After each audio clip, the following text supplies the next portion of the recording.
Paranormal Hood. Who the fuck is this? Paranormal Hood. Who the fuck is this? Paranormal Hood. Who the fuck is this? Paranormal Hood. You're feeling lucky duck, then press your luck.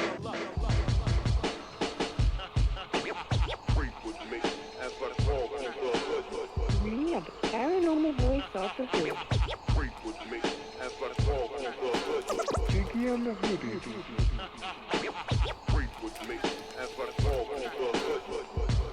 You're listening to Paranormal Hood Live Radio with the sound of DJ Ron Flynn.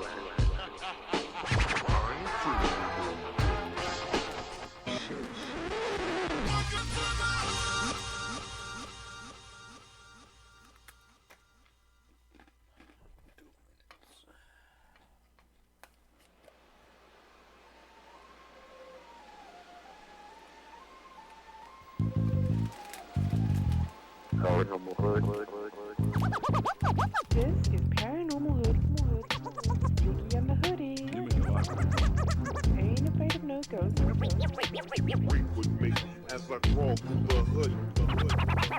Paranormal, baby. That's how we doing it. Paranormal Hood. Paranormal Hood. They can hear me eat. Paranormal Hood.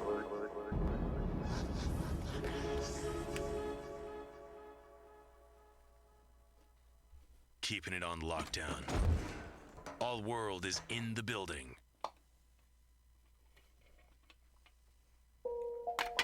Welcome to my hood. Where ain't nothing normal. You can take a walk in my hood. Where everything paranormal. Everything paranormal. If you're scared of dying, we got something for you. Open up the door, you can be immortal. If you really try to ride, step into the buckle up. I'ma show you where it's at. We gon' burn a couple blunts, we gon' pop a couple caps. I ain't talking about 4-5s from the strap. Psilocybin driving, so we headed off the map. What you know about? Tasting color, seeing sound with a crystal eye. Turning nothing into something when we alchemize. Vandalize the lies with the truth. Ain't nobody wanna take shots to this proof. All we ever wanted was the answers. Looking for unique, but our vision keep us phantom. Phantom black man, ghost ghost writing in a pentagram. I'm from the place where our thoughts meet the program. Not too many open to the power that they hold. Just know that when we shine, it's the reflection of your soul. Supreme beings moving, watch the galaxy implode. We are not alone. If you're not normal, welcome home. Yeah. It's open. Welcome to my hood. Ain't nothing normal. You can take a walk in my hood. Everything paranormal. Everything paranormal. If you're scared of dying, we got something for you. Open up the door, you can be immortal. If you really trying to rise, step into the portal. Gotta hold on to this feeling. I'll be seeing visions through the folds of the prism. Projecting all wishes, anything I want is given. Paranormal vision, you can call it supervision. Control the superstition, make them wonder how we do it. They seen us in the mud, now we out here making music with the paranormal movement that's stronger than what you deal with. If Jesus was just a fraud, then hallelujah for Judas. Caesar is not the mob, so it just had to be Brutus. They hate when we on our job, cause persecution is useless. Proof that what we doing is more than just making music. Utilizing the truth, drop it off in the hood. Show 'em what's really good, the feeling is understood. We don't just what it means to get it by all means. Supreme beings moving, watch reality explode. We are not alone, if you're not normal, welcome home. Yeah. Thank you. Welcome to my hood. Where ain't nothing normal. You can take a walk in my hood. Everything paranormal. Everything paranormal. If you're scared of dying, we got something for you. Open up the door, you can be immortal. If you really trying to rise, step into the portal. But It's my theme music. Every good hero should have some. I know last time. 20,000 police in the whole town. Can you dig it? Brandon Young. Can you dig it? Can you dig it?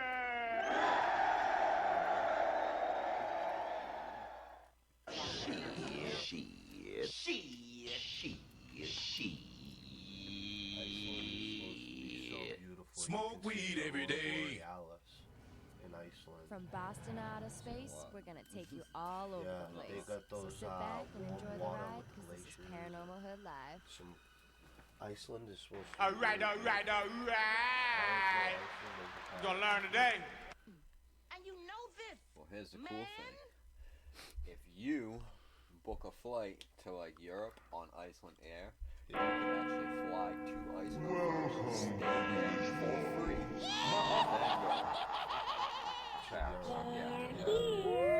The Iceland part of the trip is like free. All right, y'all ready to get this started?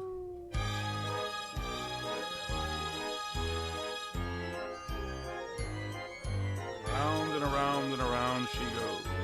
Where she'll stop, nobody knows.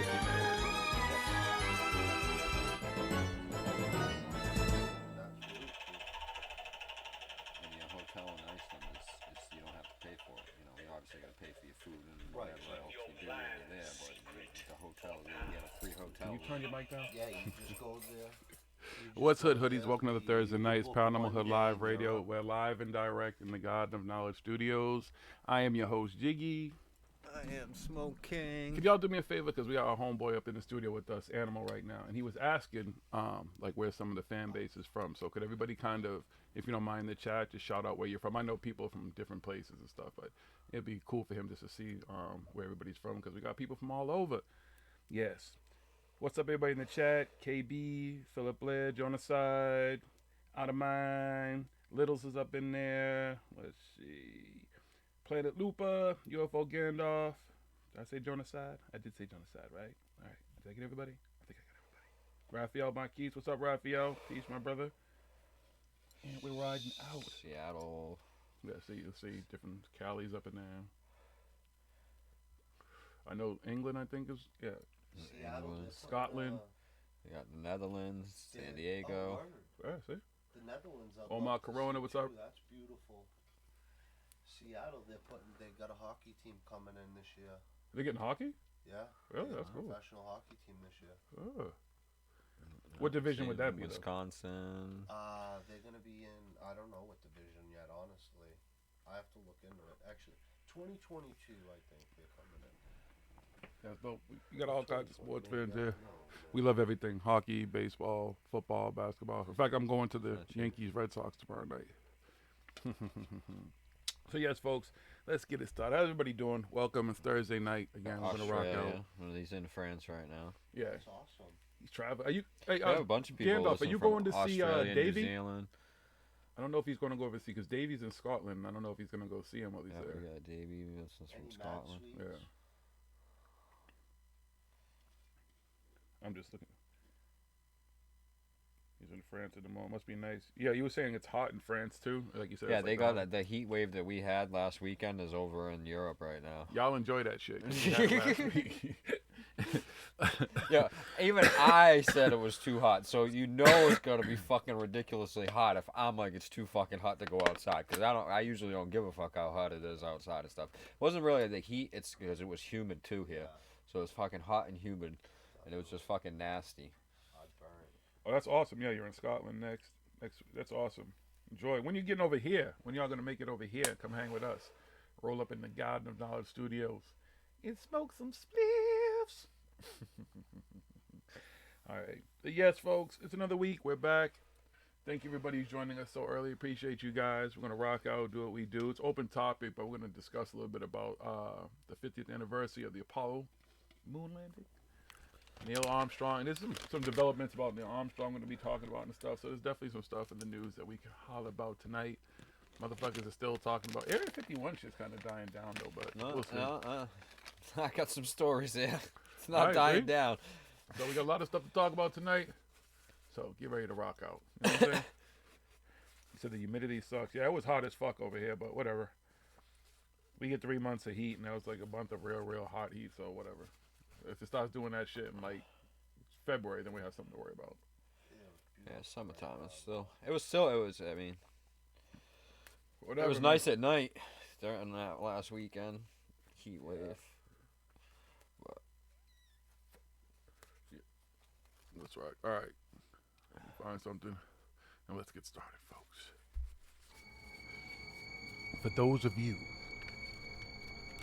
who may be new to the show and don't know how Paranormal Hood works, let me explain to you that we take the 6 days between each show down here in the Garden of Knowledge Studios and on our daily routines and our everyday lives. What do? We look for that weird, that strange, that odd, that different, that not necessarily mainstream news. Now that news could be here on Earth. And yeah, I said Earth, E-R-F. You don't like it, I don't know what to tell you. I say Earth, okay? Or maybe it's up to the moon, which is right behind where I say Michael Jackson resides. He performs every night. It's about to go on right now. Like I do leg move, you gotta do leg move with it. Or maybe it's up to Mars, the supposed red planet. Or maybe it's somewhere beyond, somewhere out there. But if it's making any kind of paranormal news, we find it. And we bring it to you every Thursday night on this part of the show we simply call Smoke King's Paranormal News. what's up, Cool K? Cool K's from Canada. So, What's up, Cool K? People all around the world watching right That's now. our A1 from day one. But Smoke King's busy rolling blunts right now, so I'm going to step in with the news until he's done. So let's get it started. Cool K, you're going to love this story because you, out of anybody, knows how much of a fan I am of Zach Bagans. I mean, literally, you would know. Manson murder house sold to Ghost Adventures star Zach Two-Bag Bagans. One of the homes that became a gruesome murder site at the hands of the Manson family has been sold appropriately to Zach Bagans, the star of Ghost Adventures, TMZ has learned. This is a TMZ report, folks, so you know it's legit. You're an idiot. The house was owned by Lino and Rosemary LaBianca, the couple brutally murdered by Manson family members. Rosemary was stabbed 41 times, Lino 12. The August 1969 murders came the day after Manson family members slaughtered Sharon Tate and 4 others. The murder sent shockwaves through Los Angeles like never before. We're told Zach jumped when he heard the home was up for sale for $1.98 million. He literally ran to check out the house and made a close to asking offer. It'll close in early September. Why do they write this like this? He was smart to jump because the realtor tells us there were multiple backup offers. The news comes the day before the official opening of the Quentin Tarantino film Once Upon a Time in Hollywood, starring Brad Pitt and Leonardo DiCaprio. The sale was closed just after the 50-year anniversary of the murders. Why does it? Who cares? Why they have to throw in the Quentin Tarantino shit there? It's that movie's about it. Oh, is it? Yeah. I didn't know that. Zach tells TMZ, as a collector of dark culture, he was drawn to the home's history. It was such a gruesome scene after committing the murders. The family members showered at the home before leaving. Oh, okay. This shit is just really... Zach says almost everything inside is original and that one of the main things that attracted him. The house is 1,600 square feet and has 2 bedrooms and 2 baths. It also has explosive city views. Zach won't say what he plans to do with the house, but says it has a storied history beyond just the Manson murders. He says dogs have mysteriously disappeared from the property and occupants have been freaked out over what he says is paranormal activity. So, whatever. Hey, Zach.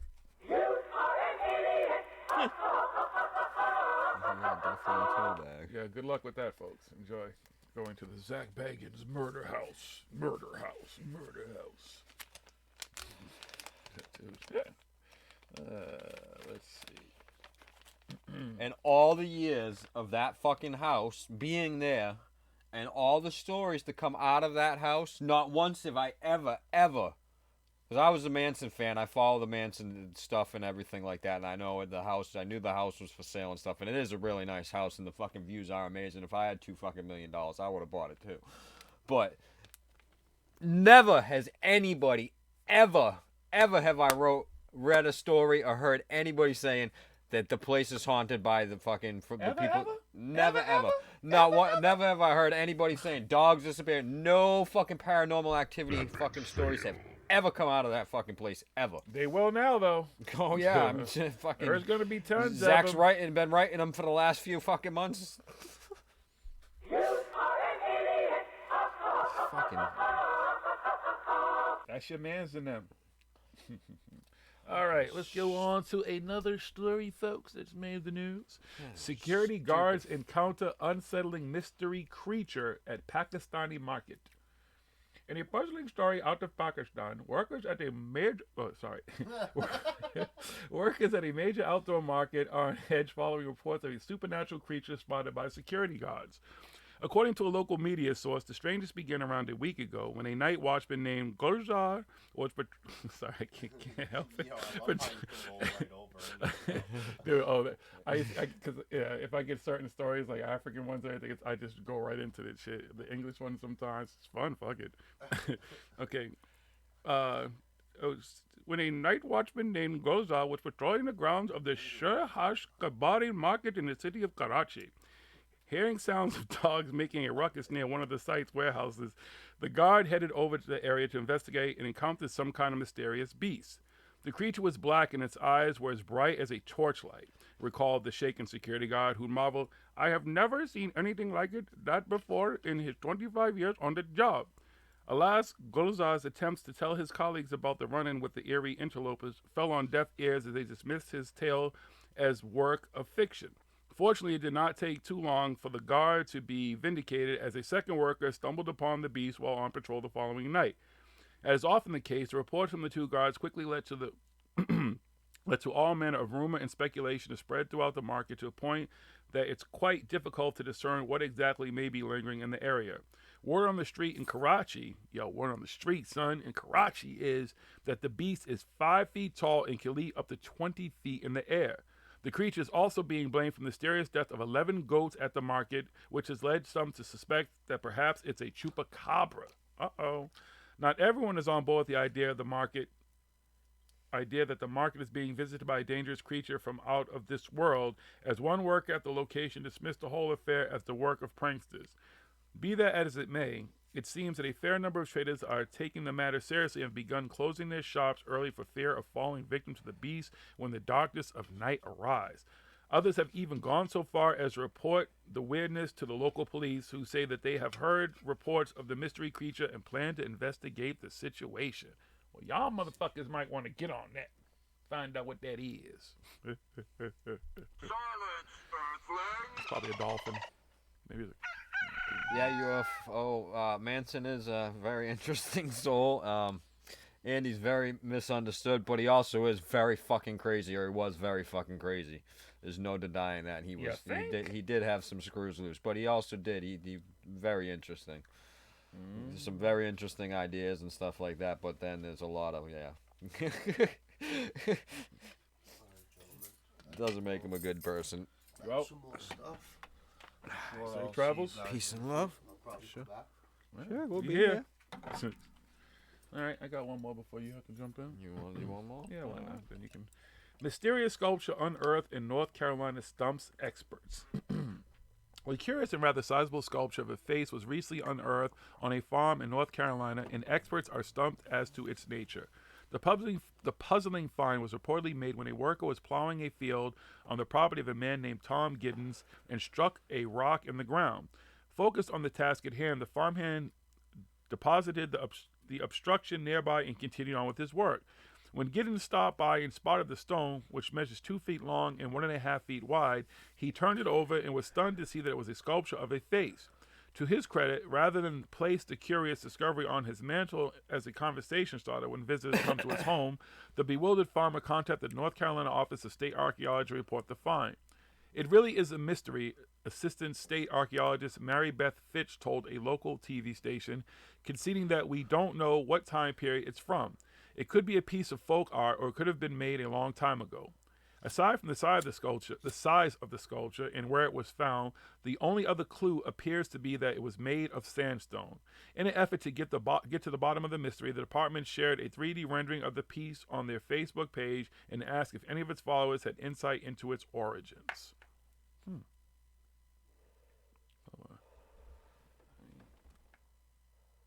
Lord, that's a fucking video. Bear with me, for this one. I don't know if Smoking's seen it, so. All right, come on, guys. Camera. All right. Oh, fuck it. See that shit though? Oh, I guess that's a face. Mm-hmm. It's definitely it was carved. Who carved it? It was aliens, dude. It's always aliens. You know. See, it's carved in stone, so there's no way to know really when it was carved. Aliens. It's always aliens. But that's it for that story, folks. Whenever Smoking's ready, you can jump on in here. All right, got some good ones. First up, woman wants a divorce after marrying a 300-year-old pirate ghost. You're an idiot. Already. I mean, it was just a short time ago. We were all so happy for her. She married the pirate. We talked about this story a couple of times now. And now she wants a divorce. I wonder what's going on. You Trouble ugly. in paradise. You're ugly, and your A mother. 46-year-old woman from Downpatrick, Northern Ireland, had a strange wedding with a 300-year-old ghost pirate that she says became her lover. Arr. The relationship may have been a figment of her imagination, but Amanda Teague went through her great lengths to ensure that her mock wedding was considered legal. In 2016, she conducted her wedding with ghost pirate Jack in international waters so that it was recognized as legally binding. But the honeymoon is over. However, it seems that the honeymoon is over because she is now seeking a divorce and insisting that the ghost has been using her as a source of energy like some type of parasite.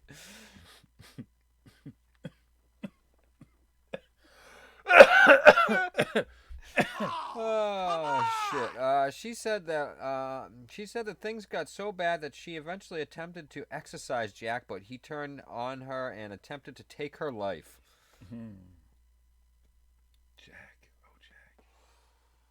In a recent interview with Eamon Holmes and Ruth Langsford on This Morning, Teague explained the story behind her marriage with the ghost pirate and the drama of their divorce as well. She explained that after her son died in 2010, she became more spiritual, but then at some point she developed the notion that she could communicate with ghosts. Teague says in 2015, the pirate ghost Jack presented himself to her, and the two developed a friendship, which blossomed into an intimate relationship over the course of several months. Jack me off. The couple eventually got married, and Teague was hoping that it would be a happy ending, but quickly after the wedding, she started losing energy and having health problems. This went on for almost 2 years. My health just kept getting worse and worse and worse, to the point where I ended up with sepsis last year in June, and I almost died. I had to have an emergency surgery, she explained. She is well versed in the lore behind ghosts and spirit possession. She be knowing. She be knowing. She be knowing what she she talking know, some yo. bullshit. So it didn't take her very long to figure out that her ghost husband was using her as some type of energy source. Jack was basically an energy vampire. When we die, it's normal to stay on the earthbound realm for a period, but when a spirit stays around too long, they need an energy source. And unfortunately, Jack was using me as an energy source. Oh, fuck my life. Holy shit. She says that she regrets the marriage because it was so painful, but at the same time, she is now a stronger person for the experience, and she was able to learn a lot from the situation.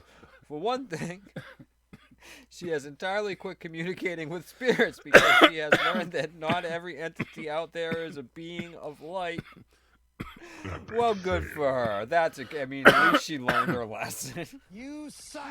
And she wasn't like, I'm on fucking Ghost Tinder now looking for my next lover.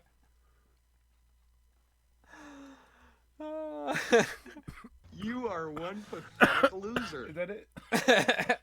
Is that the story?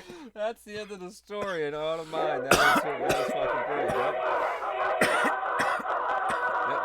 Sex with a ghost gives you sepsis. You don't get STDs, you get sepsis.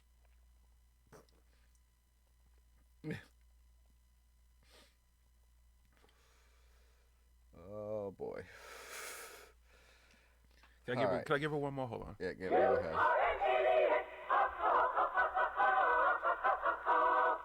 All right, let's see here. What else do we got? All right. Area 51's hot in the news lately. Still going.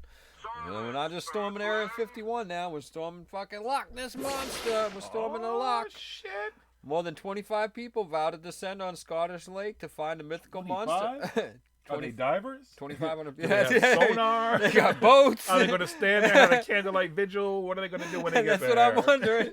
Hi, Nessie. Do a Nessie call. So we got to storm the Bermuda Triangle. We got storm the Vatican. Now we got storm Loch Ness. I'm telling you, Storm Antarctica needs to happen. Although I didn't bring the whole article. I'll just mention his stuff. There's been some good stuff has come out of this. A bunch of animal shelters have made their pets look like aliens, and they said instead of storming Area 51, come storm the animal shelter, and a lot of them are having good results and adopting pets. Spay and neuter your pets. No, don't torture your fucking pets. Just don't let them fuck everything they see. Yeah, but they're going to. I have 4 cats. If I didn't do that, they're brother and sister. I'd have had a bunch of fucking no. Yeah, well then in that case you gotta do you that. have But to, if you have one dog and stuff, don't torture your fucking dog.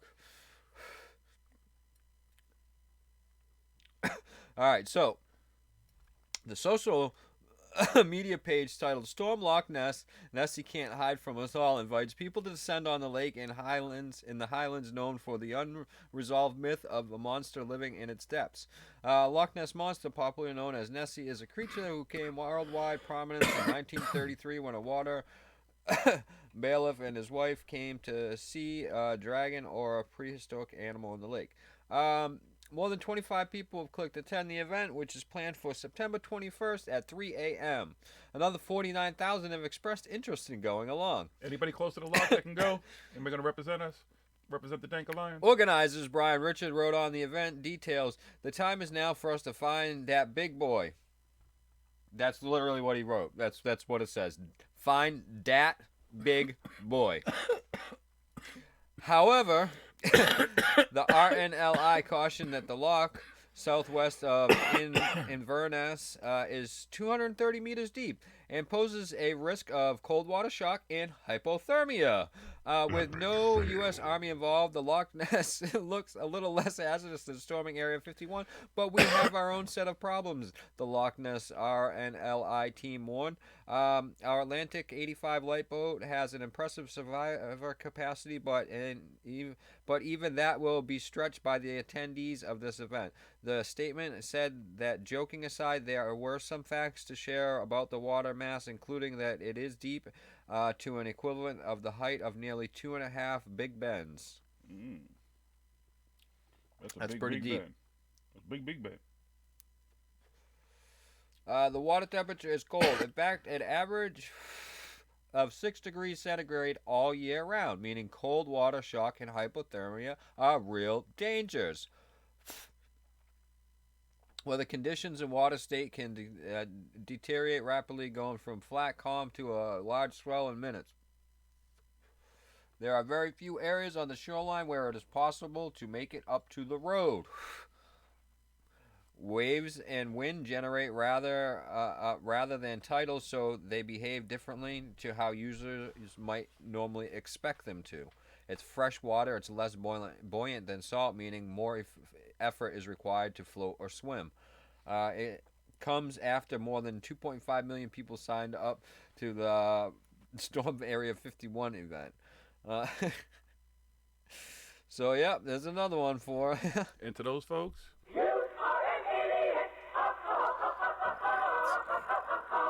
the log. I mean, I guess that's one way to kind of figure shit out. But what are you going to do when you get there in one day and you're going to keep storming the lock? All right, we'll keep with the Loch Ness stuff, and then we'll do another Area 51 here in a second. All right, maybe I won't do this one because close.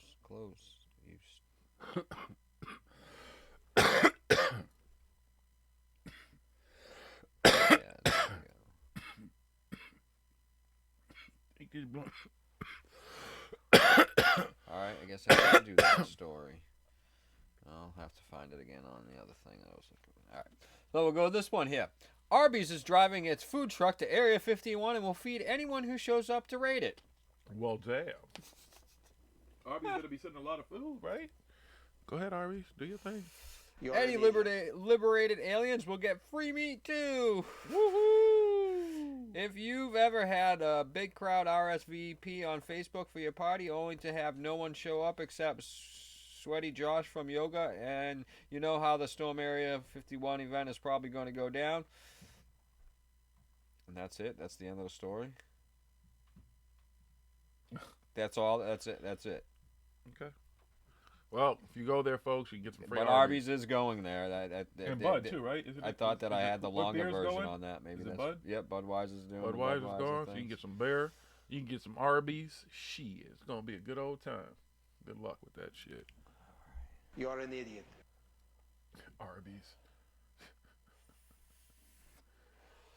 Lots of Australians reported a UFO. Ah. That was actually Chandrayaan-2, Indian's moonlander. While overzealous believers are busy planning their raid on Area 51 to see them aliens, many folks in Australia were convinced that a strange bright light that was suddenly beamed in the sky on the night of July 22nd was a UFO sighting. This was first reported by a local counselor named Shauna Reyes on ABC News Facebook page, who said that about 160 people around her spotted the light in the sky. It was quite a bright, unusual light with a tail on it. It was traveling northeast, and we watched it for probably 2 or 3 minutes before it faded out. We had no idea what it was. It was really unusual, she said. Another man named Jacob Blunt, that's a good name, dude, also posted a video of a flashing light and commented, "I thought it was a UFO, so I tried to shoot it with my Nerf gun." He must have been smoking some blunts when he came up with that idea.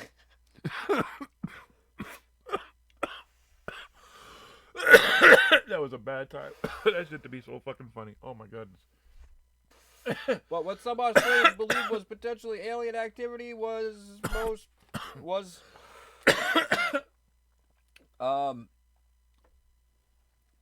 the fuck is that saying? Alright, I'm just gonna make this was the Chandrayaan-2 Indian moonbound satellite that was launched on the same day. Jonette Horner, an astrophysicist professor at the University of Southern Queensland, was the first to point out on Facebook post, "Look at the footage. It looks like what you get when a spacecraft above the atmosphere engages its rockets and does a burn. It's way too slow moving to be a meteor, and the consensus seems to be that the India mission to the moon people came to this conclusion given that it had launched into action at 2:43 p.m. and given the 17-minute launch mission trajectory showed that it was bound to enter the southern hemisphere where Australia is situated, and then the land down under is 5 hours ahead. It only made sense for the sighting that occurred at 7:30 p.m. Australia time to be that rocket." Oh, so sorry. It's just a rocket. I didn't mean to say it's in there and it's gone into the atmosphere. However, not everyone is quite convinced. Space expert Dr. Morris Jones told SBS News, "I am not sure what caused the lights, but I don't think that it was the Indian launch. The Indian rocket had finished its burn and the spacecraft had separated from it over the Indian Ocean. This was nowhere near the sightings." However, Jonathan McDowell, an astronomer at Harvard Smithsonian Center for Astrophysics, said it was not the burning, but the venting of the residual propellant that caused the lights in the sky. Well, this reversal has left no people over the moon about the Earth not getting invaded by outer space dwellers anytime soon. Many, like Professor Horner, have also pointed out that, well, something similar probably happened during the Apollo 11 launch. The lack of proper platform for the providing instant information at the time meant that everyone who assumed it was aliens believed in the theory for a long time. Today, however, light might travel fast, but information travels faster. Facts win again! It was a rocket, so sorry. With ours, we know it was a rocket. Your opinion does not matter when You're an the idiot. facts have been revealed. Sorry, folks. Sorry. Man, we had a crazy. I mean, it would have been nice if it was a UFO. Did It you would see have the been great. fucking meter Been that fucking everybody caught awesome. over here? There was one caught here. It was caught on like dash cams, people's home. All in. It's. I guess it was part of multiple states. It was didn't see green, that nice one. big one. It's all over the I didn't news. see that one. All right. Well, you got another one over there? No, sir. All right. Hold on. Let me see if I can find this other one. All right.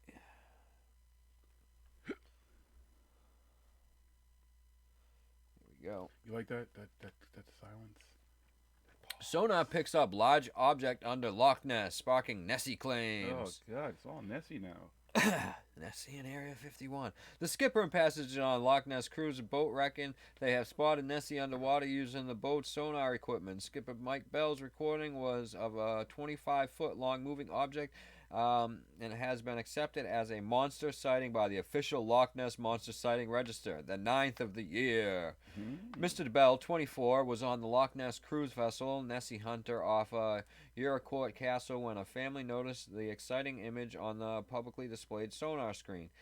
He could hardly believe it when he checked it out. He is reported as saying he turned the boat around and try and pick up the object again, but it had disappeared. He said, "I would like to think it was Nessie. It was bigger than any fish I know of in the loch and about 115 feet down. Sonar, which was originally an acronym for sound navigation ranging, uses sound propagation to navigate, communicate with, detect objects on or under the surfaces of water." So, say that's Nessie. It's Nessie? Mm-hmm. Is it Nessie? Yep, and then it just disappeared. Yep. It was Nessie. Nessie's fucking fast. Faster than a boat. You're an idiot. With sonar. Nessie's a special kind of creature, okay? That's just a super dinosaur or something. That's what it is. But hey, they got 25 people that are going to go find Nessie, and then we'll know what Nessie is. We're good. And that 25 is going to turn to at least 100. You know that. That group's going to grow, so a lot of people Could be. for sure looking for Nessie. Could be. Hell yeah! Okay, here we go. This is a good one. We did a little story on this a few weeks back. Here's a little update. Company sells nearly 6,000 alien abduction insurance policies. Word. A Florida company is offering insurance policies in case of alien abductions, as in if you find yourself abducted by aliens, your loved ones will still be cared for. That's awesome. That's awesome. Just to know, if, they come down, beam you up, your family is going to be well taken care of. They won't have anything to worry about. I still want to know I want to see someone collect that shit. Like go in and file a claim. Like how do you, So the St. Lawrence Agency in Almont Springs, Florida, decided to start selling the rather unique insurance policies after finding out that garden variety homeowners policies just don't cover alien abductions. The company founder, Mike St. Lawrence, was promoted to create the business based on his findings. I went and I looked at my homeowner's insurance policy to see if it was covered for a risk like this, and it was not.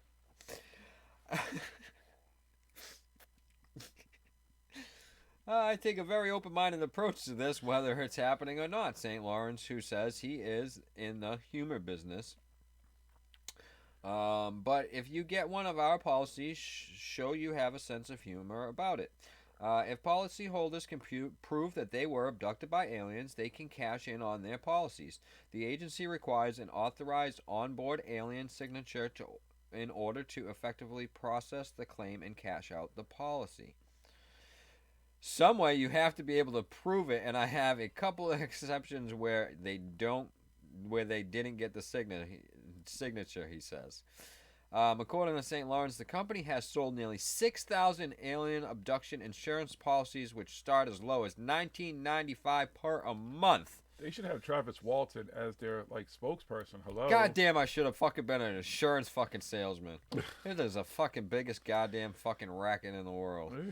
Policyholders can receive up to $10 million paid into annual installments over a period of 10 years. St. Lawrence told the station that his company has paid out 2 policies so far. Other coverages that fall under the policy umbrella include sarcasm coverage, outpatient psychiatric care, and double identity coverage. What? Hey, I guess, like you said. Hey, okay. All right. You're an idiot. And let's see if I have a story here real quick, but I want to. So when you were, hold on, let me go back in the chat. When you're saying that they go to out of mind to Loch Ness to throw Haribo, are you talking about the fucking gummy bears? Isn't that the name of the company? Or am I fucking stupid and it's fish or some shit? But I thought that was the name of a company for gummy bears. But they do that to Loch Ness. I just want to clarify what they actually throw in there. That's fucking okay. I'm seriously not selling insurance. But here we go. Norwegian island wants to abolish the concept of time. On Sommerøy, I don't know if I'm saying this right because I don't know what the line with it, how you say that shit. And what do they speak in Norway? Is it Norwegian a language? Yeah. Okay, I don't know how to speak Norwegian, so I don't know what the O with the line what it means. But on that Sommer with the line in the island in northern Norway, the sun does not set for weeks in summer. The inhabitants ask themselves why they still need time for the concept, and demand its abolition, allowing residents to do what we want when we want. The inhabitants of an island in northern Norway want to abolish the time that applies there. Because Sommerøy is blessed by the midnight sun in the summer months, and the sun does not set for almost 70 days, the island is trying to be officially recognized as the first time-free zone on Earth, says Kjell Ovi Havidningen of the Sommerøy Initiative to the German press agency. Because it is always bright, it is not necessary to know what exactly the time is. If you live in the north of Norway, it doesn't make sense to talk about dinner times or any other time, says Hedvig. We are taught to go to the house in the evening and watch television at 9 p.m. We don't even think about it. But why should you eat at 5 p.m.? Why not at 10 p.m.? Let's play football at midnight. Why not? Sommerøy Summer Island is located near Tromsø in the far north of Norway. For the 350 inhabitants of the island, the sun does not disappear behind the horizon from 18 May to 26 July. This is just how this is written, sorry folks, says Hedvig. This ensures that children can play outside in the middle of the night and that homeowners can also paint their facades at night. The midnight sun makes watches superfluous. I've never seen this word before in my life. Superfluous for us, I guess. I'm sorry, I've just never seen that word before. You know what? Is that superfluous? Superfluous? Superfluous. Thank you. Oh, superfluous? Okay, thank you for us. Hedvigs admit that this is a crazy idea, but it is a serious background. We have discussed more and more how our watch takes our time instead of giving it to us, he says.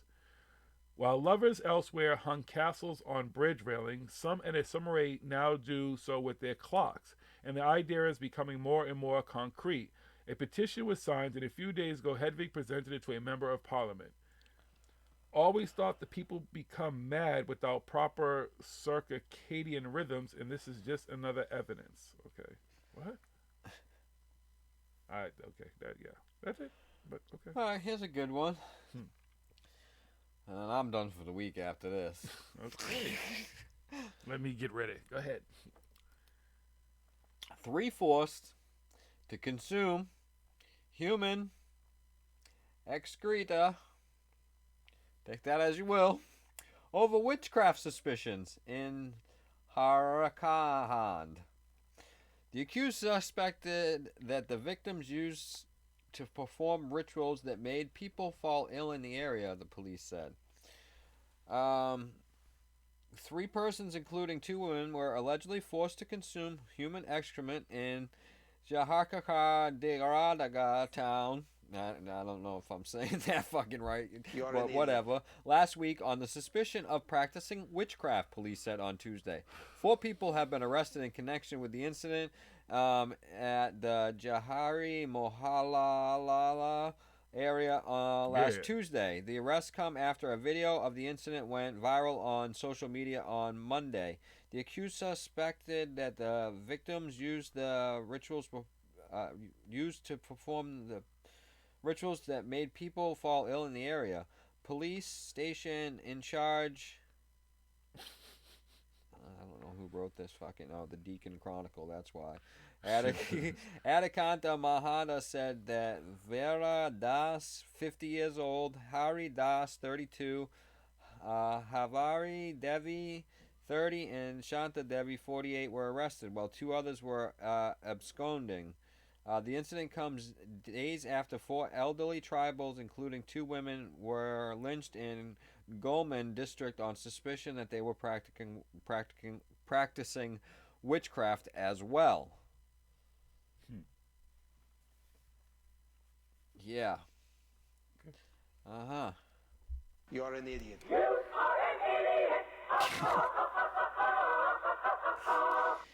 Yeah.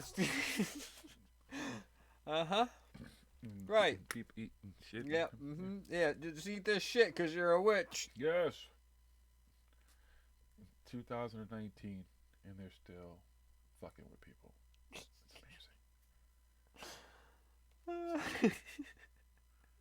Which I do say all the time, that a lot of these folks nowadays were into all this, peace. You fucking crazy witch, I'll make you eat shit. You eat this like, shit. Like, literally, I'll make you eat shit because you're a witch. Yeah. Yeah, don't be a witch over there, people. Yeah. Do not practice witchcraft in fucking... I think it's in India. Nope. It's somewhere. It's in Africa. Africa. Okay. It's in Africa. Well, wherever that place is, you might want to don't do any witchcraft there. I wouldn't do anything religious, period. Yeah, you definitely should. Never get that. All right. Anything else in the news? Nope. That's it for the news. That's it for the news. All right, folks. Don't go too far. We're gonna play a couple of songs. We're not gonna be gone too long. We're gonna come back, talk a little bit about the moon landing, Apollo, the astronauts. It's the 50th anniversary. Other things that are still in the news, like Area 51, for some reason, and whatever else you guys might want to talk about. So it's Open Topic Night. Hot Topics. We'll be back. Don't go too far. It's Paranormal Hood. We'll be back, folks.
said out of one, it's many things, many thoughts and many dreams, but who really knows what it all means?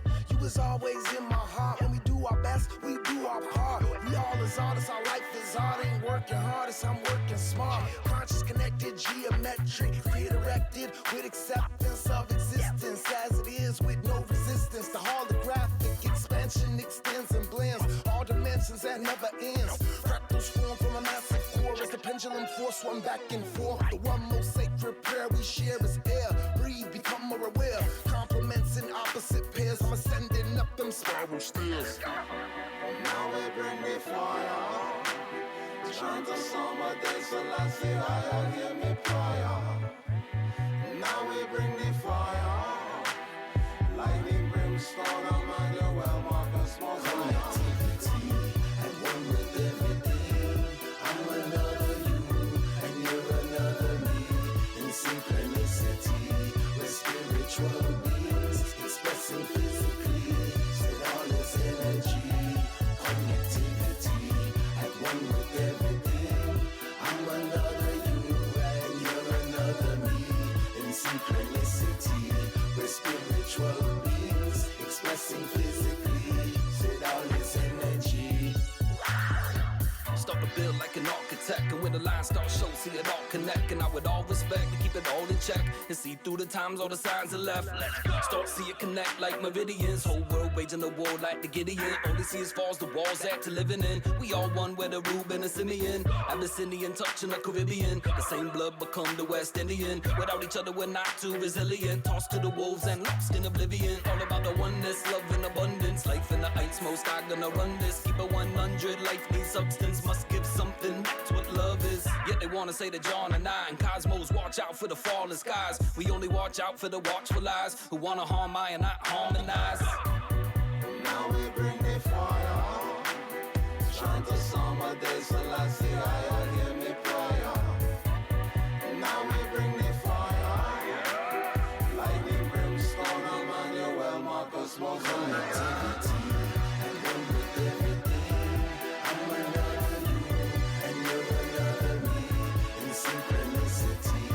Spiritual beings, expressing physically. Say all is energy, connectivity. At one with everything. I'm another you, and you're another me. In synchronicity, we're spiritual beings, expressing physically. Say all is energy.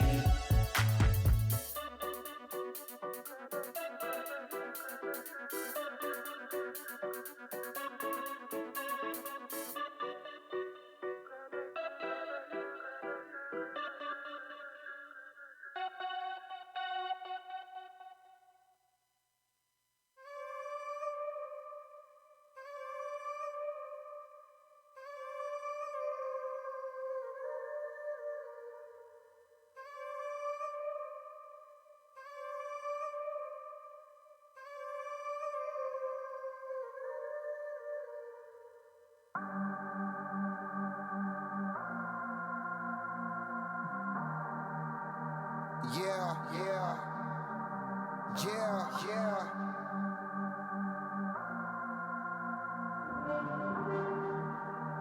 Yeah, yeah, yeah. Look at me, I'm the one that you came for. I'm everything you ever wanted, no change though. I'm the cheddar, the green, the guap and the cream, the bread and the butter, but man made the dough. I'm the reason niggas kill folk and make the lies that you call true.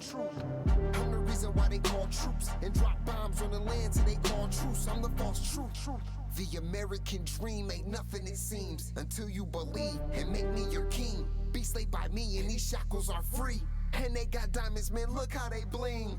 I'm the reason why they rap and the reason why they sing. And why niggas told gas just to jack everything. I'm your purpose for living, forget everything but my lies are our truth. Their lies are truth. If you catch us still alive on a ride, I provide you with truth. Just listen to the lies are our truth. Their lies are truth. Why you waiting on God to decide and finally realize it was all just a lie? I got my eye on you too, making sure you brainwashed through the YouTube. I'ma get your kids lost in the most views, show them how I boss move, trying to fit a in God's shoes. Spitting bars, no lawsuit. But when the consequences fall through, watch it all fall down till the goat don't move. As the violence ensues, I broadcast it all on the news. And tell you there's no choice but lose. And tell you there's no voice but that of my own. If you value your own, stay quiet or get silenced like phones. I am all in your home. I control what you do, what to buy and consume. I make truth out of lies, and if you don't comply, I send Jacqueline Hyde to make sure that you die. Their lies are true. Their lies are truth. If you conscious in the lie, wanna ride, I provide you with truth. Just listen to the lies. Their lies are truth. Their lies are true. Why you waiting on God to decide and finally realize it was all just a lie? How you living is a lie. What you dreaming is a lie. What is best, how you dress, the power is sex. Even every choice is different, false pretense. Because their lies are our truth. Their lies are truth. Why you waiting on God to decide and finally realize it was all just a lie? Say goodbye to everything you knew. You're now faced with the demon in you. I'm the evil that you try to hide. Those thoughts are suicide, homicide, genocide. I'm hated, it's more masochistic. Hades couldn't fathom this shit. I'm the reason why grip exists, bitch. Put me in the room with the purists. Betty coming out like Judas. Show me all the truth and I shoot it. Put holes in the honest man movement. Cause the honest man stupid, yeah, the honest man useless. Ain't no money in the truth. And the love of money is my root. So as long as you dummies stay hungry for the bread like seagulls, I'ma spread evil on the wings of an eagle. I used to be arrows and olives. Now it's money and power. I took heroes and scholars and turned them to villains and martyrs. I'm a limitless author. Watch you paint a pic so sick with the blood of your kin and the tears of revenge. Watch my masterpiece unfold in the end. Here, you can see it better if you sitting on these rims. And I'll give you all of this money so you can have all of the influence. And I'll think it's all just so funny cause I gave you the truth. Now look what you do with it. Exactly what I wanted. Keep fronting, hoping eventually it'll mean something. Cause when it's all said and done, what I'll remain to do the same to the next generation of lames that can't love. Their lies are truth.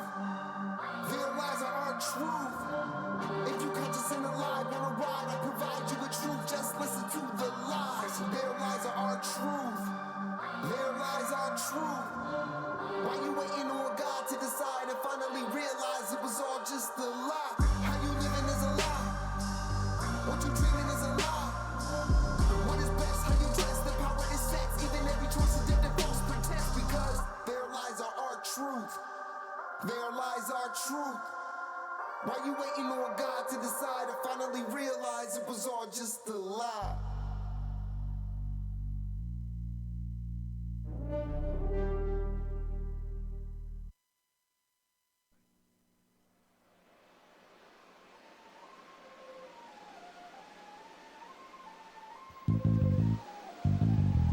Paranormal Hood.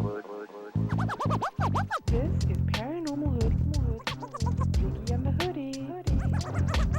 Ain't afraid of no ghosts. Creep with me as I crawl through the hood. Paranormal, baby. Is how we doing it, Paranormal Hood. Paranormal Hood. Paranormal Hood.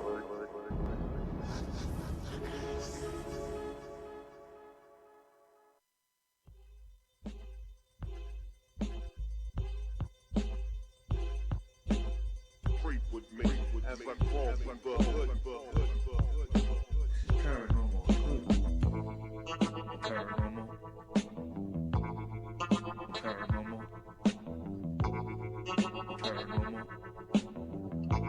Paranormal. Paranormal Hood.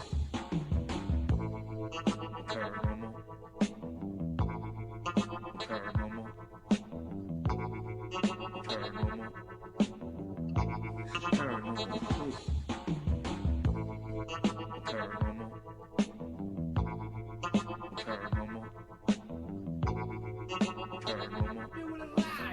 Fuck it, we're doing it live.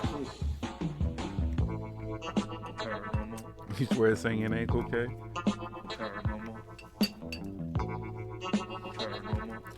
You remember that theme song? That was the original theme song, Cool K.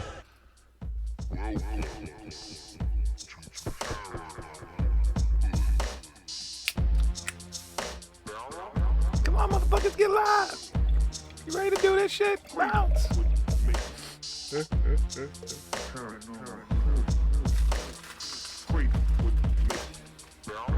All of our theme songs are all original. I think I have all of them but one on here too. Because that one has like a Wu-Tang kind of mixture in it, so I don't want to get fucked with because of it. So smoking over there, popping beers, y'all.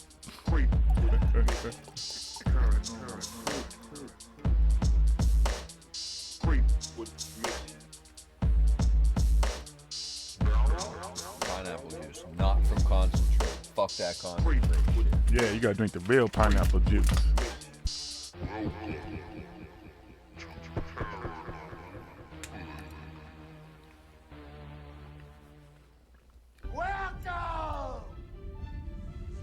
Paranormal Hood. UFO Gandalf, you should be able to find weed wherever you are. Everywhere I go, in other countries, anywhere, you can find weed. You know how to spot a weed smoker. Just go hang out near a convenience store or store, the local pub. Just go into the local pub, sit down, have a beer with somebody. The most likely they're gonna smoke weed too. Oh, you smoke weed, motherfuckers! I'm ready to get high. Go to McDonald's, a fast food fucking place and shit. Go to where fucking Look people for the are getting people's munchies and munchies. shit. You can find weed anywhere. You're listening to Paranormal Hood Live Radio with the sound of DJ Paranormal. Yeah, it's so easy to find weed.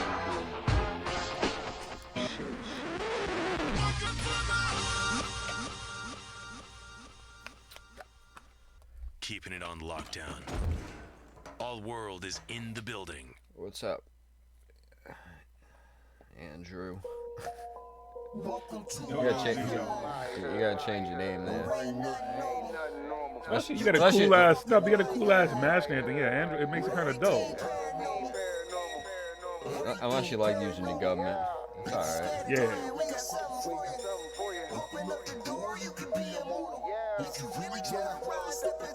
I want to know who actually owns this song. Who listens to this song? Because you know it's available on all platforms. Shout out to Supremes Ohio Valley. SOTOV. What you know about? Y'all talking about tripping and shit. She said cab drivers, no. I don't even trust cab drivers. I've never trusted a cab driver in my life. First of all, because they stop for my black ass, because most of them wouldn't. So I don't know if I can trust them. Yeah, I want to get weed from a cabbie around here. Maybe in Jamaica. Cab drivers in No.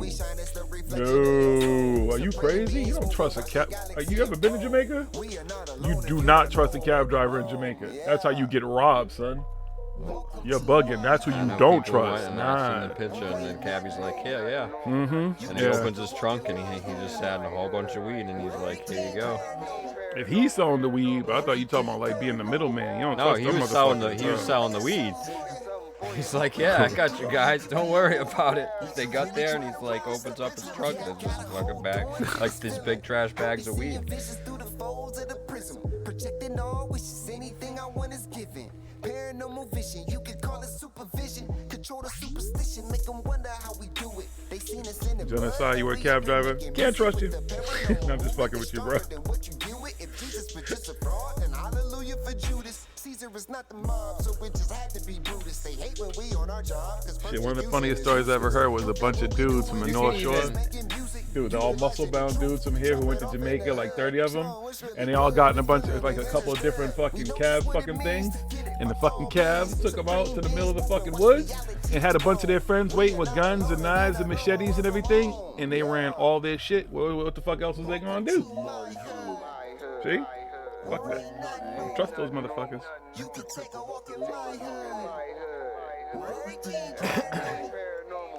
But you can also, too, depending on your hotel and stuff, too, you can ask the concierge. Yep.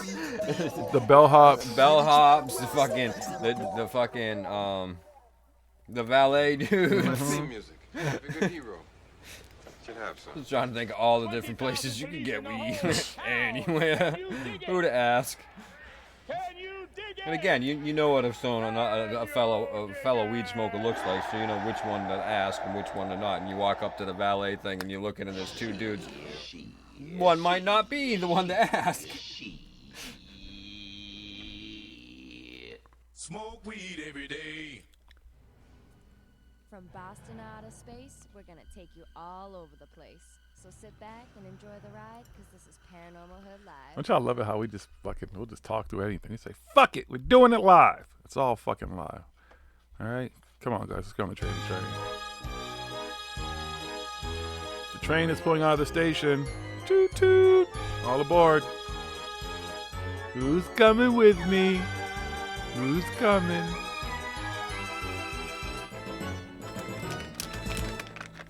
What's Hood Hoodies? Welcome back. We talked through the whole thing, so we're back. You don't have to speak French. The universal language, Parlez-vous français? Two little puff sign.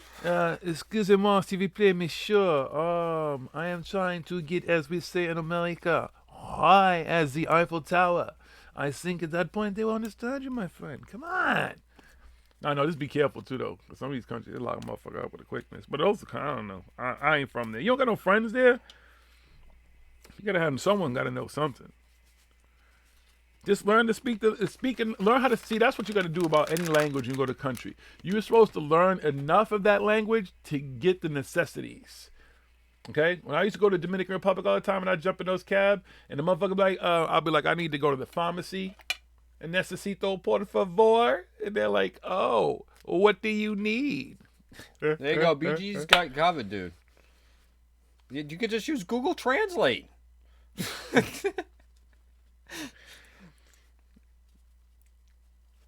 Question. Just trying to help you get high, man. Yeah, man. Or hit up, could Davey get it? Because if you go, he's going to see David. Right. He said he's got to wait until he goes there. He's not. I don't know exactly when he's going to be there. Yeah, because you ain't trying to be out without. Wait, how far is Amsterdam? Where you at? From France, you just get on the train. You better go to Amsterdam real quick and get proper. Come on, son. It's like a couple-hour train ride. Yo, go get proper. Listen, if you can't find shit where you're at, you need to go get proper. My black ass would take that 2-hour train ride and be happy to take that 2-hour train ride back because I'd be good. You feel me? I'm just saying.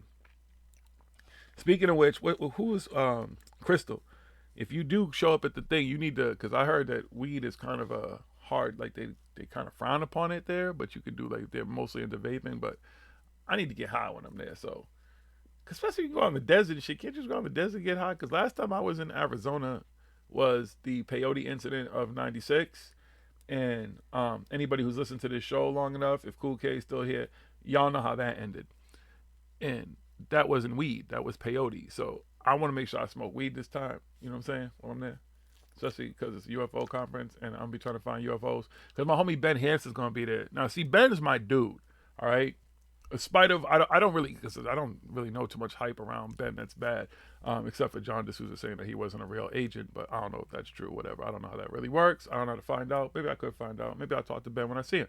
But Ben has some really, really dope sky watching equipment, which for me is just fucking awesome. And I've actually used it and seen him when I was at Conscious Life Contact in the Desert last year.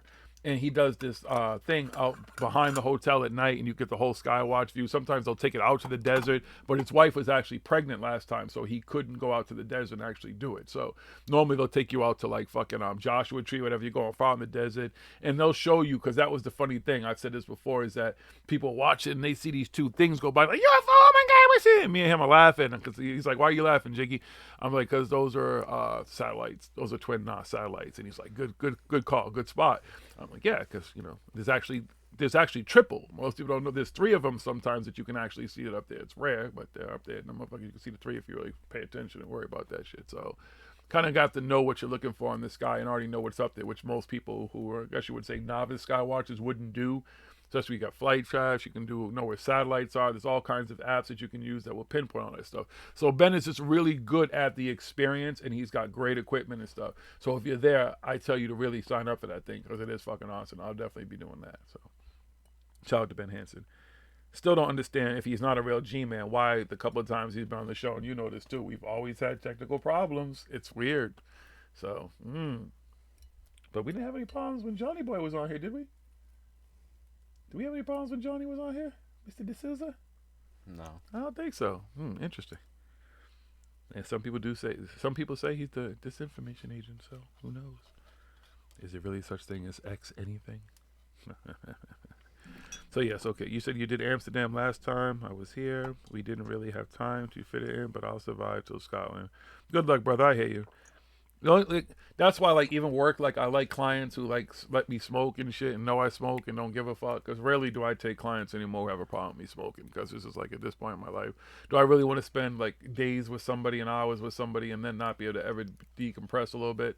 Meanwhile, they be drinking and all that type of shit and everything. And I'm partying and gambling and shit. I'm sitting here twiddling my fucking thumbs.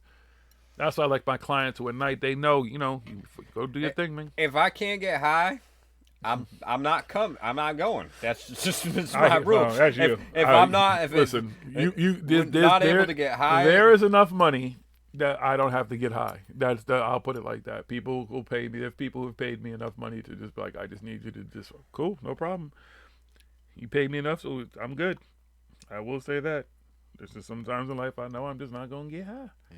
It be like that. I guess I don't need money that bad. There's countries that I go to, and so what's that, like Dubai? Is it Dubai, whatever, where you can't smoke weed? If I had to go to Dubai and do whatever, I'm going to go. It just be what it is.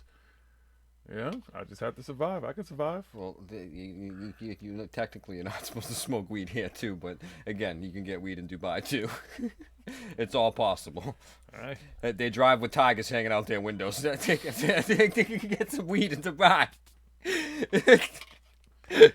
If I get weed when I'm in Dubai and I can smoke without a problem, cool. That's what I'm just saying. Wherever I'm at, period. If it's not legal, when I go to Cali, I have no problems. This place I've been, I have no problems. That's all. It's a preference, but, sometimes you just gotta, it is what it is. And it ain't what it ain't. And it won't be what it won't be. Good. Anything else in the live chat before we start talking? I am suspect of John?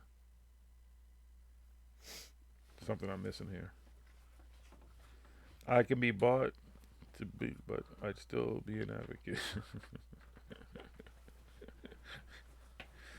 Yes, I'm just saying money talks a little bit, especially when it's just business. When it's a business, I can understand it sometimes.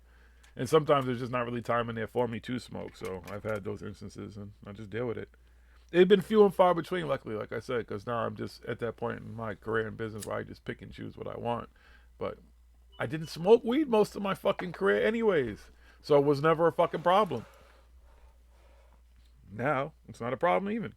Because I don't make it a problem. Like back in the day for jobs and stuff, like I wouldn't smoke when I was at work and stuff. But like you said, I'm at a point in my life where I don't need to deal with that kind of bullshit. If I can't fucking get high while I'm working, then guess what? I'm not working for you.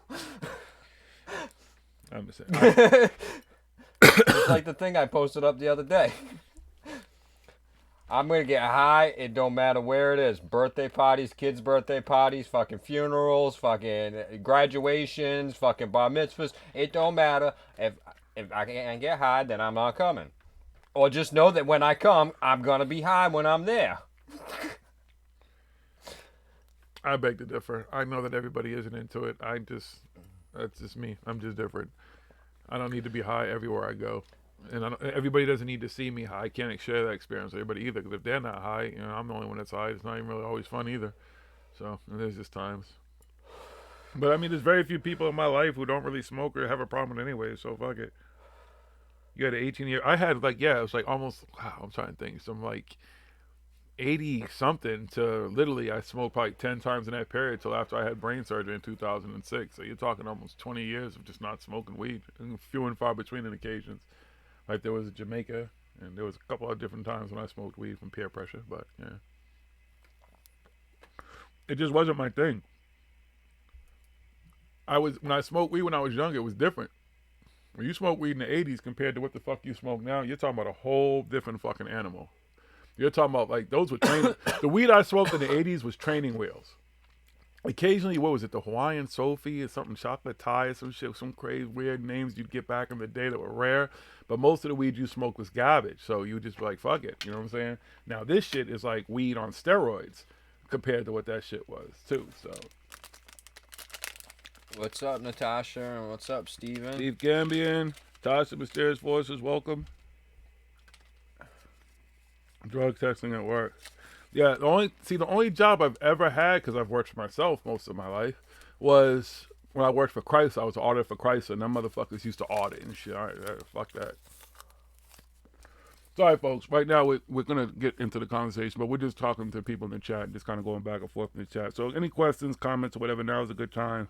If you could, I'm going to have to go with everybody else's kind of rule and put them in capitals because it's easy to see because the chat goes so fucking quick.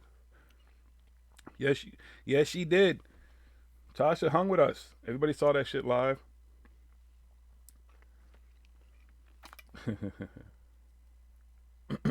The Mexican dirt weed. Yeah, the old school shit, man. So I'm saying weed was just nothing back then. And so once I got reintroduced to weed, it was a pathway to help it after brain surgery. But it just, it opened up some shit in my 9/11. brain. That's what changed the weed game in the United States. 9/11? Mm-hmm. Wow. Yep. 9/11 happened. Right after 9/11 happened, there was shortly after 9/11, all the weed dried up because it was all coming from Mexico, and they got tight. Security got tight on the Mexican border. I don't know why they didn't fucking think to close the Canadian border too, but what obviously they don't like Mexico. We all know that. Fucking. Oh no, they love Mexico. That's a misnomer. They love Mexico. They closed the border and they made it tighter and stuff, so it's harder to get weed and stuff. And Canada, the weed started coming down from Canada and stuff, and the weed up in Canada was just way better then and stuff. So a lot of that started to come down, and then people were like, "Fuck it, let's just fucking start growing it and stuff." And everybody started growing weed and stuff, and weed just got way better all over the place and stuff. And it was, there was good weed around, but the majority of the stuff that you could get, like nowadays, it's hard to find Mexican fucking dirt weed. Like, if you want to get some real dirt fucking weed full of seeds and shit, good luck finding it. You know what I mean? You gotta go out of your way for that Yo, shit. can you get me some dirt weed? People gonna laugh. What? What the fuck? What are you talking about? And then, and then you might find that one fucking dude's like, yeah, I'll get you fucking 2 pounds for $100, dude. But then you end up smoking that 2 pounds and shit. Yeah, you gotta smoke that 2 pounds to get high. But hold up, Steve Campion. You said back in the day, motherfucker, I don't give a fuck how strong this weed is. I can smoke all day and all night. There's been a case when I can. I mean, I can't do it every day because I work and stuff and the way I function. But not that weed would stop me from my work, but I can smoke all day and all night. That's not even a fucking problem. So yeah, so the weed started coming from Canada, and then everybody started to grow it. And the reason why they grew it indoors was because in the United States it was illegal and shit, and then everybody's like worried about flyovers and stuff, except for people in California always just like, fuck it, I'm gonna grow fucking trees. Smoke weed every day. Because they've fucking been doing it fucking big up in the Emerald Triangle for fucking 60, 70 years. They've been doing it well, son. So that's why you could get some good stuff fire back in the day, He said today's stuff's too strong. But the majority of it was just fucking shit fucking weed because, in Mexico they just fucking plant giant fields of seeds and they don't give a fuck if it gets pollinated and it's full of seeds and shit. And Did it you see floods Tasha's over the border. Meme? Is that what you call him today? About how much weed would we smoke? With Tiggy and Smoke Kings. He said, puff, puff, wait a few hours. I have to keep parched. I hear you. Listen, this is what it is. Do it all day, you can do it all night without a problem. Function, go to work, do whatever. And I'm good. He said it sucks if you want to grow your own. Not really. Not really. You don't have to fucking... And people were just way over paranoid back in the fucking day. The people that were growing outdoors, the big huge plants and stuff, they'd have to worry. But growing indoors and stuff, they're not going to worry if you're growing a couple of fucking plants and you keep your mouth shut. I was growing 2-3 years before it was fucking medical here and stuff, and it's like there's way too many people doing it for them to fucking come and kick down everybody's fucking goddamn door. You know what I mean? It's kind of the theory, like it's the Storm Area 51 fucking theory. If we all fucking doing it, it's fucking like you can't stop us all, right? So yeah, storm the weed, y'all. Make it legal everywhere. All right. You guys ready to talk? Do you want to talk? Was there anything else? We'll give the chat in a second. We just talking about weed. We can talk about weed all night. I don't give a fuck. You know we do like weed around here. Smoke weed every day. Dank Alliance in the building. More or less. Yeah, it's even better when you grow it, Steven. Then you absolutely know what the fuck you're doing and where you're getting. Yeah, that's why I grow. I know my shit's 100% fucking organic. I know what the seeds were, where it came from. I know just everything about my stuff.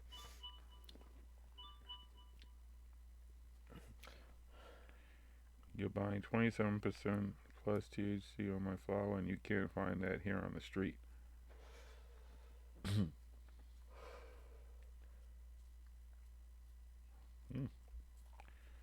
Like I said, I'll be there next month. College boy. Oh, there's too many strains to name, Steven. It's like fucking wine, dude. It's fucking like going in a wine store. You know, one of these fucking wine stores are like the size of a Home Depot and shit, and you're like, really? There's this many fucking kinds of wine? That's the same thing with fucking weed. It's like, what's the fucking I mean, you know, it all comes down to personal stuff and everything, you know.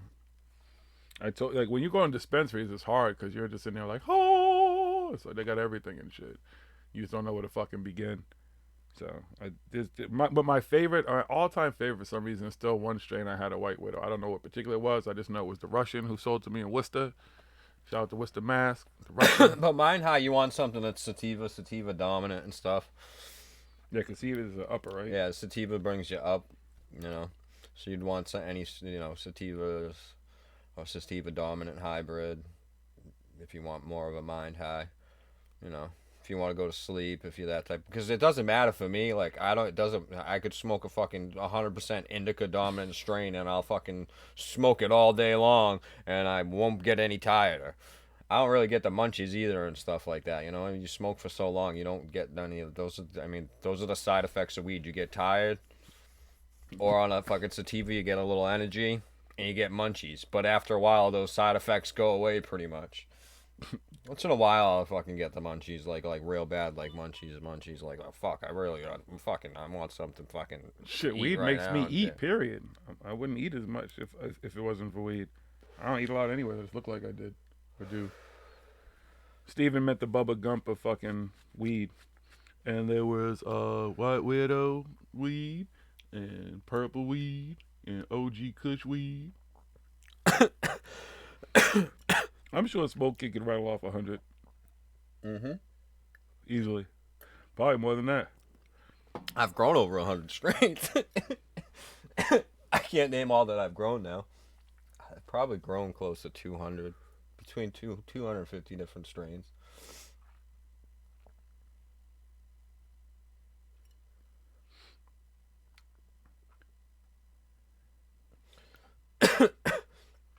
He said fat ass doesn't need the munchies. See, even with munchies and stuff, I have high metabolism, so it doesn't matter how much I eat and stuff. Also depends on what you eat. That too, it also depends on that shit. Because now my munchies are totally different than what I ate in the back. Even though when I ate fucking shit food and fucking junk food and back in the day, you know, all that stuff, I didn't get fucking any fatter and stuff because I just have a high metabolism. I don't. I just cut out the meat. That's why I lost all the weight. But yeah, my metabolism sucks. It wasn't too bad when I was young, but I ain't young no more. Them days are long gone.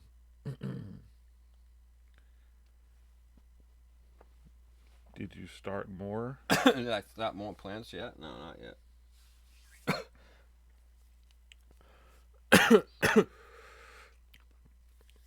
You guys want to talk about the Apollo mission? Sure, Right, go moving for good? it.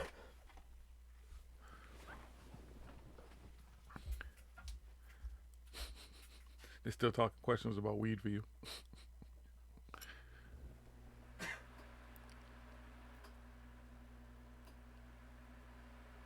Hash plant is a pure indica, and Thai weed is a pure sativa. Okay. See, he knows all the fucking ins and outs. I just smoke it. I can tell you some strains, and I could smoke some for you, but I couldn't all that background of it. I don't know all that shit.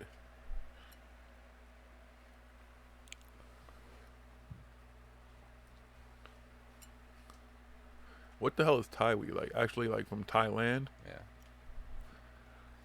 And a hash plant. So what do you mix them in together? Is that what he's saying? I don't know. All right, I'm confused, but hold on. Let me see if I can find. I had an article up here earlier. Where the hell did it go?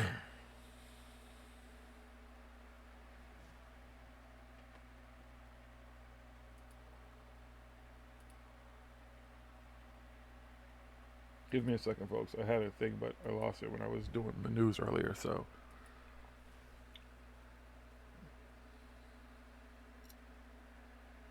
All right, first of all, did anybody keep track of the poll? I'm going to ask it again. How many people, one, believe that the moon landing, I'm sorry I have to do it again because I don't know if anybody kept track because I couldn't, believe that the moon landing was either one, real or fake? What is your take on it? Because we've done a couple of shows. I think it was real fake.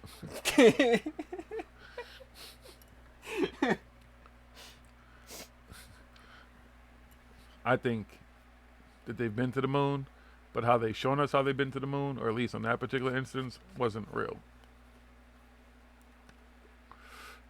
That some shit man went wrong, or they rushed it because they weren't ready, and bong. So fake. So far was 5 fake, 0 real. So does anybody, so I asked the question in reverse, and does anybody think it was real? Does anybody on the anniversary of the moon landing, because I don't think anybody other than me and Cool K are possibly old enough to have even, but no, I was a year later. Does anybody think it was real? Alright, so I want John's side because it was real, but the video was fake. That's what I say too. Like, I think that it was real, but I think that the video that they showed was fake. That they wanted something, they wanted to make sure it was perfect, one. That there couldn't be anything that was going to shake people, scare people, you know, any kind of failure. Failure was not an option in this case. It was not an option. They wanted to lead. They wanted to change history. They wanted to shock the world. They wanted to tell the Soviet Union to pretty much stand down. We already did it. So that's why I believe that they filmed that shit. And that whenever they did go to the moon after that, probably whatever. Now, does anybody think that they've ever been to the moon, period? Let me ask that question. Do you think they've been to the moon, period? Mm-hmm. I think they've been to the moon. I want to know if they think they've never been to the moon, that all of it's fake.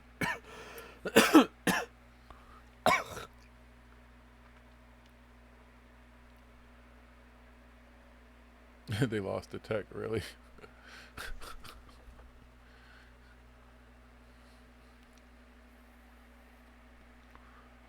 Raphael, you think the video was fake?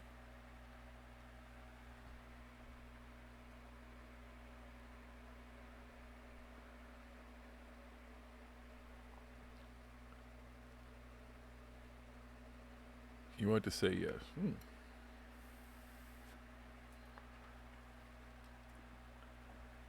That's just funny because like even someone who's older, who you said you were 65, you remember how you felt back then. What up, D-Guts?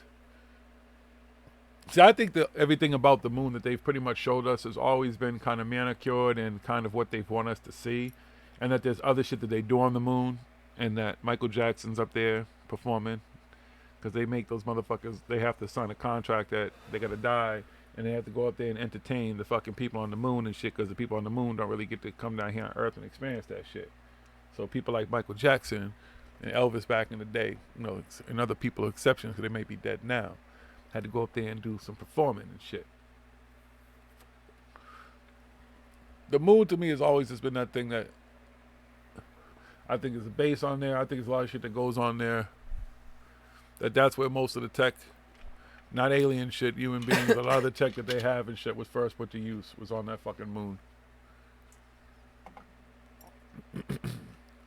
So Gerald Yates real. There you go.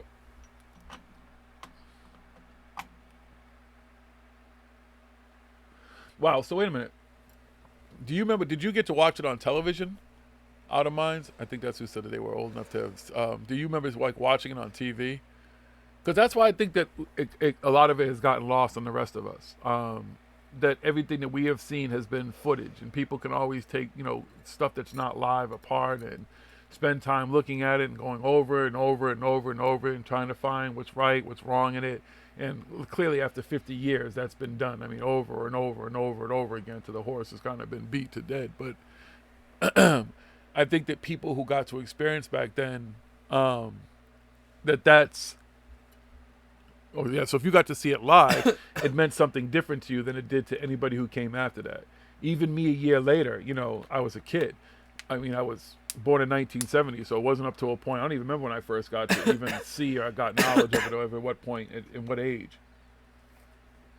Probably young, though, because my grandmother had, like, encyclopedias and all that type of stuff, and we always watched shows and stuff that was into it. But I remember one time at a party, I met a man from, he was from England. Man from Nantucket? No, he was from England. And he said the reason he came to America was because of that. Because America went to the moon and did that and stuff, and they were, you know, pioneers, and they were ahead of everybody else in the world, and that any country that could do that was a country he wanted to go and learn and be a part of and grow with. So, interesting reason. That's why I think that impact was so strong, especially back then. 1972, 1978. Yeah, genocide, we missed it by a year. And I also agree, Gerald Yates, I believe that they've been there, that they've been going back and forth. I don't think it's like some fucking, like constant, like fucking shit just constantly going back and forth there, but I believe every now and then they send something there, send supplies or whatever, or send new recruits or whatever it is. All these people don't go missing for no reason. I'm just saying. Someone got to work up that motherfucker. All right, let me get the exact date. I had all this shit. The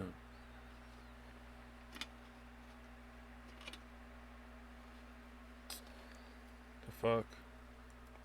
I had a very specific thing, but I lost. All right. The United States Apollo 11 was the first crewed mission to land on the moon. On 20th July 1969, there have been 6 crewed U.S. landings between 1969 and 72 and numerous uncrewed landings, with no soft landings happening from August 1976 to December 2013. Wow. To date, the United States is the only country that successfully conducted crewed missions to the moon, with the last departing the lunar surface in December 1972. All crewed and uncrewed soft landings have taken place on the near side of the moon until July 3rd, 2019, when the Chinese Chang'e 4 spacecraft made the first landing on the far side of the moon. So again, that's always been my problem with this, like even that little bit of information, like why haven't they gone back in all these years? And the stuff about the tech, the stuff about money, where they spend money on all kinds of crazy shit. NASA still has a pretty cool budget, but you have to piggyback off of Russia and all these other space agencies and stuff, and now Elon Musk, anybody's doing work for you. Why the fuck didn't they go back? Because they've gone back. Keep going back.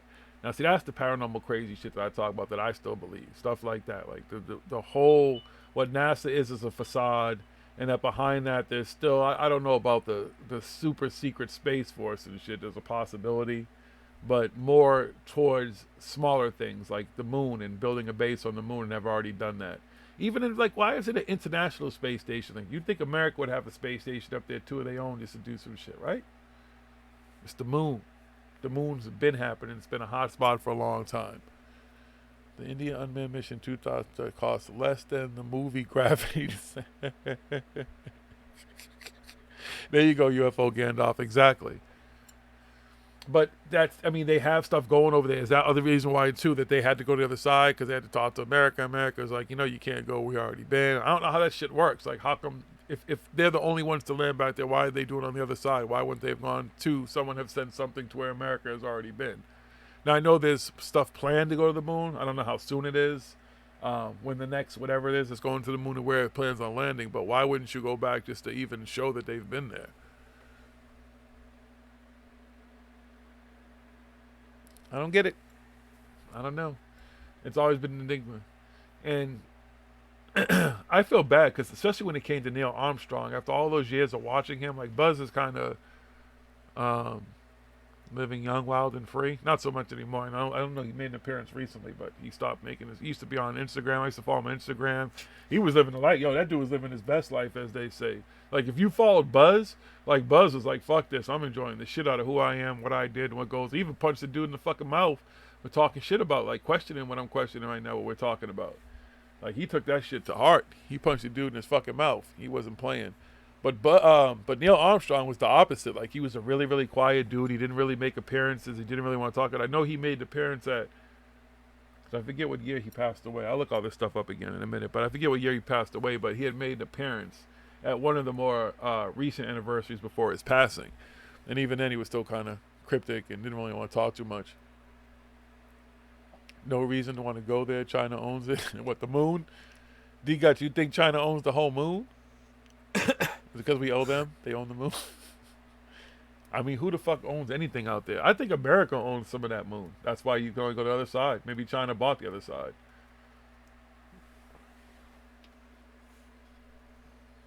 Who would go to the moon? Shit. They're offering a ride to the moon. Would you go to the moon? Go check it out for me? Anybody? Because Jiggy ain't going to the moon. I do wonder how that works, though, to be real, Doug. Like, if you think about that in the big scheme of things, because as they're trying to, like, go to Mars, and now they're trying to do stuff on the moon, like, how are they going to do that? They're going to try to do it like how they did the world and shit? Like, all right, you get this side, we get this side, everybody gets a continent or some shit, or you get this much space on the moon? Like, what happens if some other countries decide this? Let's all just start shooting shit up to the fucking moon. Then what? I would just like to know. Wait, hell yeah, what? You're going to the moon, genocide? Good luck. Oh my God, yes. Trump's facial expressions, like, Buzz Aldrin standing behind him as Trump was talking about the Space Force and the moon and the mission and stuff, and Buzz is a cool dude. Like I said, out of all the astronauts I've ever seen and known, like, he's lived his best life. Like, that dude still to this day, this looks like he's fucking probably off somewhere still chilling.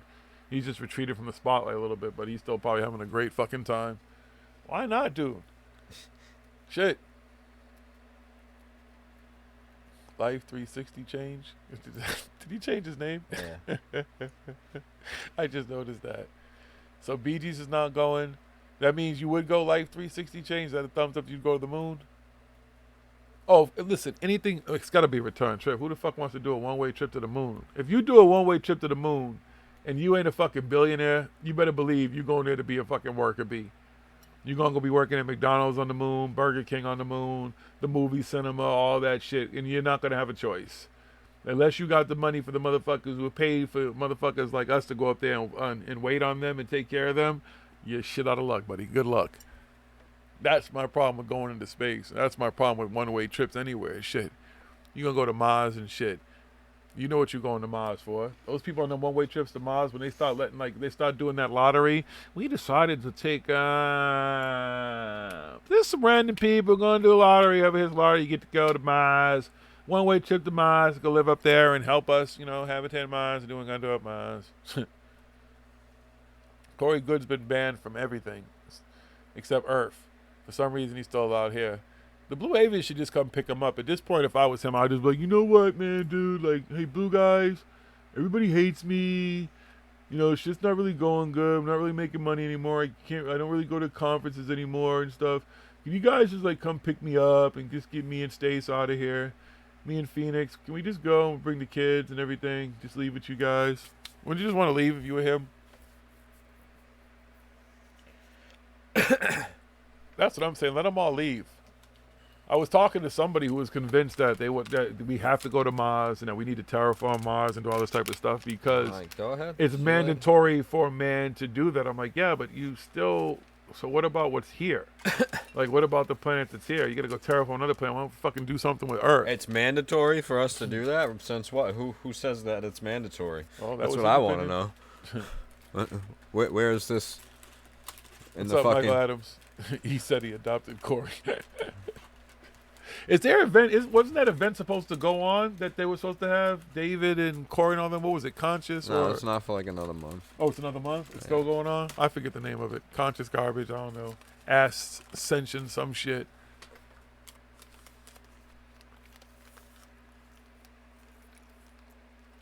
Yeah, somebody had pointed out of mine. I guess that they're sponsored by what you would call it, Edge of Wonder, and that they're appearing on people's things. Like he has some kind of ads, whatever. I guess what he's got to, like, whatever. I guess I haven't seen it, nor do I care. If those guys got money behind them, they're gonna spend it, and that's how they're gonna spend it. Good for them. DOD, Demons of Disclosure. Please, we won't even get into disclosure. What disclosure? Everybody insists that disclosure is happening. It's been happening. I still haven't seen it. Their idea that the Navy photos. I see a whole bunch of LARPing and fucking limited hangout fucking bullshit. Mm-hmm. I don't see no disclosure coming. Well, when they get to Area 51, there'll be some fucking disclosure, son. Yeah. They're gonna bust the aliens out. People gonna be flying out of there in spaceships and stuff, hover bikes. There's gonna be some disclosure on some fucking crowd control weapon that they've fucking been working on. They're like, sure, let's fucking show the public this one. It's about time we do this. And they fucking break out the shit fucking machine, and they fucking blast the whole entire fucking crowd with this fucking machine, and everybody shits their pants on at the same fucking time. But there's gonna be people there with diapers on. They're gonna be prepared for that. They're gonna be ready, son. They're gonna hydrate and keep it moving. Your shit guns aren't gonna work on us. Keep moving. Boom, boom, boom, boom, boom, boom. It's gonna charge on with shit. You are a huge nerd. Go take some laxatives and put a diaper on and try and run down the street. Well, if you prepared for the shit Olympics, there's somebody right now who's preparing for the shit Olympics. They're wearing a diaper. They're doing nothing. So he'd probably be the dude who gets shot. And the rest of them are all going to be fucking out in the middle of the desert with fucking drawers full of shit. No, but he's got a bunch of people who's in the academy. They're in the like shit that. academy. Some other fucked up shit that they're going to be able to do for to the people. Shit, man. There's some people who can overcome some diarrhea. There's some people who will run with diarrhea. Listen, runners run with diarrhea. Runners shit and run. Runners piss and run. Runners don't stop. You ever talk to a runner, like a long distance runner? Them motherfuckers ain't stopping. Like, I gotta go pee real quick. Out of the billion or so people that are supposedly gonna show up, a lot of people run marathons. A few of them may get through the poop fucking machine, okay? But the majority of them not get through the poop machine. The few that get through, they get whatever they want to, whatever the military throws out next. Hello. First of all, The Rock said he's gonna be there, so The Rock is gonna stand in front of everybody and deflect the shit machines. He's going to stand there and he's goodbye, gonna bro. try. He's going to stand in front of everybody. He's Hello, going to take Keanu Reeves is going to be there. He's going to the shit machine's going to hit The Rock, and then Rock's going to fucking just shit The Rock shit, blast everybody back. Just going to spray everybody. The Rock's like, yeah, that's not going to do nothing to me. And he's going to be like, oh, fuck. And he's going to bend over, and he's just going to shit all over everybody behind him. They're all going to get Trump diapers, which absorb a lot of shit. Because they can take a lot of shit, because they talk a lot of shit. And they're going to wear those and they'll be fine. They'll be able to run marathons. Run marathons. Y'all like that one? Listen, good luck. Anybody want to storm Area 51? Whoever goes, if you're going, let me know. Please. I want to know one person who's going. We found one person who went to Ascension Mystery School. I'm sure we can find one person who's going. If anybody has a friend who signed up, because I'm telling you, there will be some people who show up. I don't think as many people at that point who they've been all signing up. Supposedly they're trying to turn it into a festival. Yeah. Try to make it some kind of a festival now. Of course they are. That'll be a shitstorm, because then they're going to get drunk and fucking high and all fucking weird and shit, and then they're going to be even more intent on fucking doing damage. Sure as hell will be fun to fucking watch. Can somebody make me a tinfoil hat? Send it to me, please. I've always wanted a tinfoil hat. But I don't want just a regular tinfoil. It's got to be like a cool tinfoil hat. Like, it needs to be a jiggy tinfoil hat. You get me? Because I've never attempted to make one, nor am I going to try. But if anybody feels like they could make me a suitable tinfoil hat, I think that'd be righteous. I'd be more than happy to wear it. Okay? See? Please? That'd be pretty fucking cool. You have some Facebook friends who said they're going. Most people said they were going, oh, it's a satire. You know, they're just like, oh, yeah, I'm going, ha, ha, ha, ha, ha. But there will be some idiots like, well, fuck that, man. 1 million what's showing up? I'm going to be there. We're going to go find out what's in Area 51, son. Let's go. Get up I in don't the truck. think 1 million people are showing up, but I bet you a couple thousand show up. Yeah, good luck. That's gonna be worse for them too. They'll turn into a festival like you said. Well, now you got Arby showing up, you got Bud showing up. There's gonna be more and more people. They're going, we're going, and they're gonna turn into a festival. And the town will do well. And every year they'll do the fake fucking Storm Area 51 festival. Something that started as something that could have ended negatively turned into something that is extraordinary. Now every year, in the month of September, folks gather annually to celebrate what was going to be a weird day in history of folks trying to charge Area 51 to free aliens, get alien technology, and prove that Bob Lazar actually worked there. Yeah, okay. That's what it'll turn into. Good luck. It's a wizard. Who? Wait, Dex, you got a... Oh, yeah, you do. I had seen that. That's what I'm saying. Something... Who made that shit for you? I need something like that. See, something cool. Yeah, some random kid started it. And that's what it grew into. He might be a disinformation agent. Dun, dun, dun. Maybe he works for the government. They mind fucked him. What? And then they made him start it. What? Because they wanted to see how stupid are and how stupid people would be. What? And they won.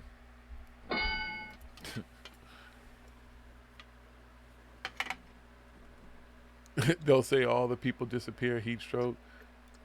Well, yeah, then the whole idea of even being able to get there and stuff, yeah, so whatever. It all sounds good, and that makes sense. It'll turn. That's probably what the kid wanted. He was like, how can I have a festival? He watched Taking Woodstock. It was like, let's do it this way. Whatever. We'll see. I'll watch it on TV. They'll make fun of it. Everybody will be there to report on it and stuff, but nothing will happen. No one's storming shit. Just like, storm the moon. How about we storm the moon? Who wants to storm the moon? Nobody? I would like to see the moon, I can't lie. But it's got to be under circumstances, the right circumstances. I'm not going to be a one-way person. I'm not going to be one of the first 1,000 people, maybe 10,000, maybe 100,000 people to go on them shits. Like the people taking their lives in their hands, talking about they're going to do the shot around the moon and all that type of stuff. Yeah, good luck.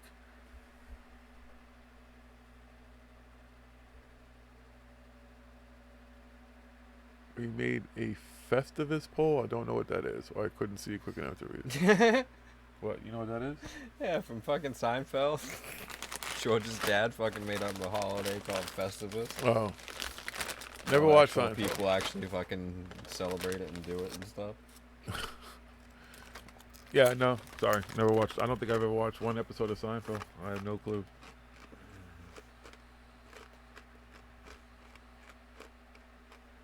Sorry. Text in the middle.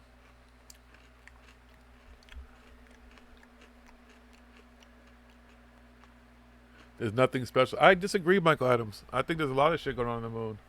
I don't think they want us to take nothing. But I don't think it's like military bases. I don't think there's like laser guns up there and alien stopping machines or anything alien. I just think that we have some shit that's up there. It could be robots. It could be just like those lunar things up there, like those lunar robot shits they have on like Mars doing work and stuff up there. I'm not necessarily saying it even has to be human beings up there, but I think there's some shit going on the moon. They could be mining some secret shit that they're building shit with. Maybe that's how they're building their new aircraft or something. Maybe there's some special ore or something on the moon. But I don't think the moon is just there and then nothing goes on there. That's why I think that those moon landings were much more than they say they were.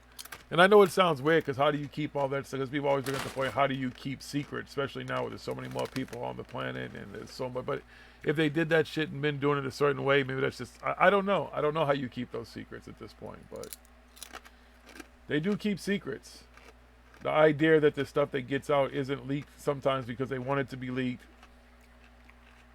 But they can keep secrets. Some stuff's been kept secret for a long time. To what degree, I don't know. Oh, nothing cool to do? See, I disagree too. If there's human beings on the moon, you better believe there's some cool shit to do up there. Play golf on the fuck. Oh, obviously, I've never played golf on Earth. I'm talking about play golf on the moon. I've never played golf on Earth except for mini golf. But I'm sure if there's people up there, there's going to have some shit up there that would be cool. Consider they at least have a movie cinema up there, I bet you. I bet you they got to see Avengers Endgame. There's nobody up there. There's a couple of rovers up there. I think Nobody on the moon right now. Some robots up there. Yeah, there's a Chinese rover up there, and I think it's more than that. there's an Indian rover on its way right now. And then we have a orbital rover that's takes pictures. And or maybe I'll bring them up on here.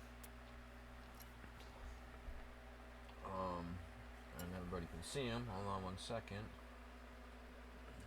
Work this magic stuff over here. Fucking buttons and shit. Whatever can go swans on the moon. It spooked him. Where the fuck is it now? Where's the Indian one heading to? Do you know which side of the moon? Or is it just gonna orbit the moon? I don't know where that one's going. I just know there's one that's going up there. Does anybody know the trajectory of the Indian rover? I can look it up in a second. Okay.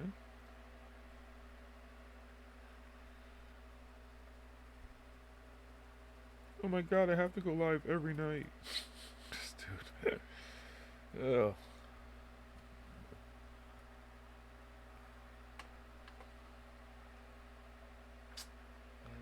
Yeah, I know who Ego Swat. I know he remote viewed all that stuff. What he was saying was supposed to be up there on the moon, and there was some weird stuff up there. Yeah. You want to believe in remote viewing? Anything's possible.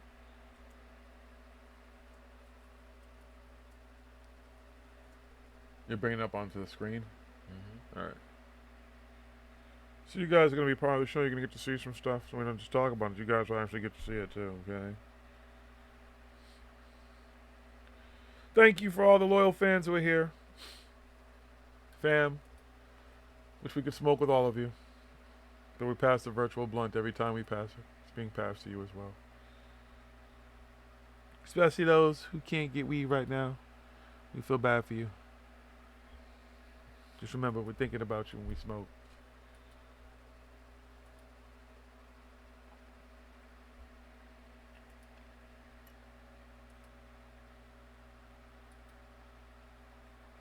Coming at you soon.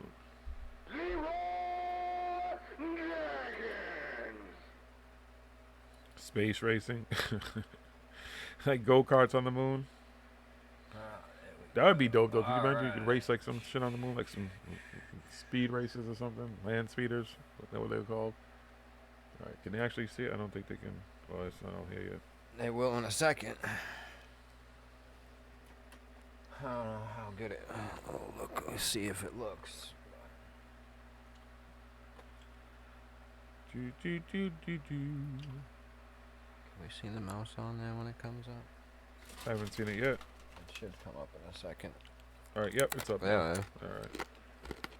Hold on, let me make sure we can see the mouse.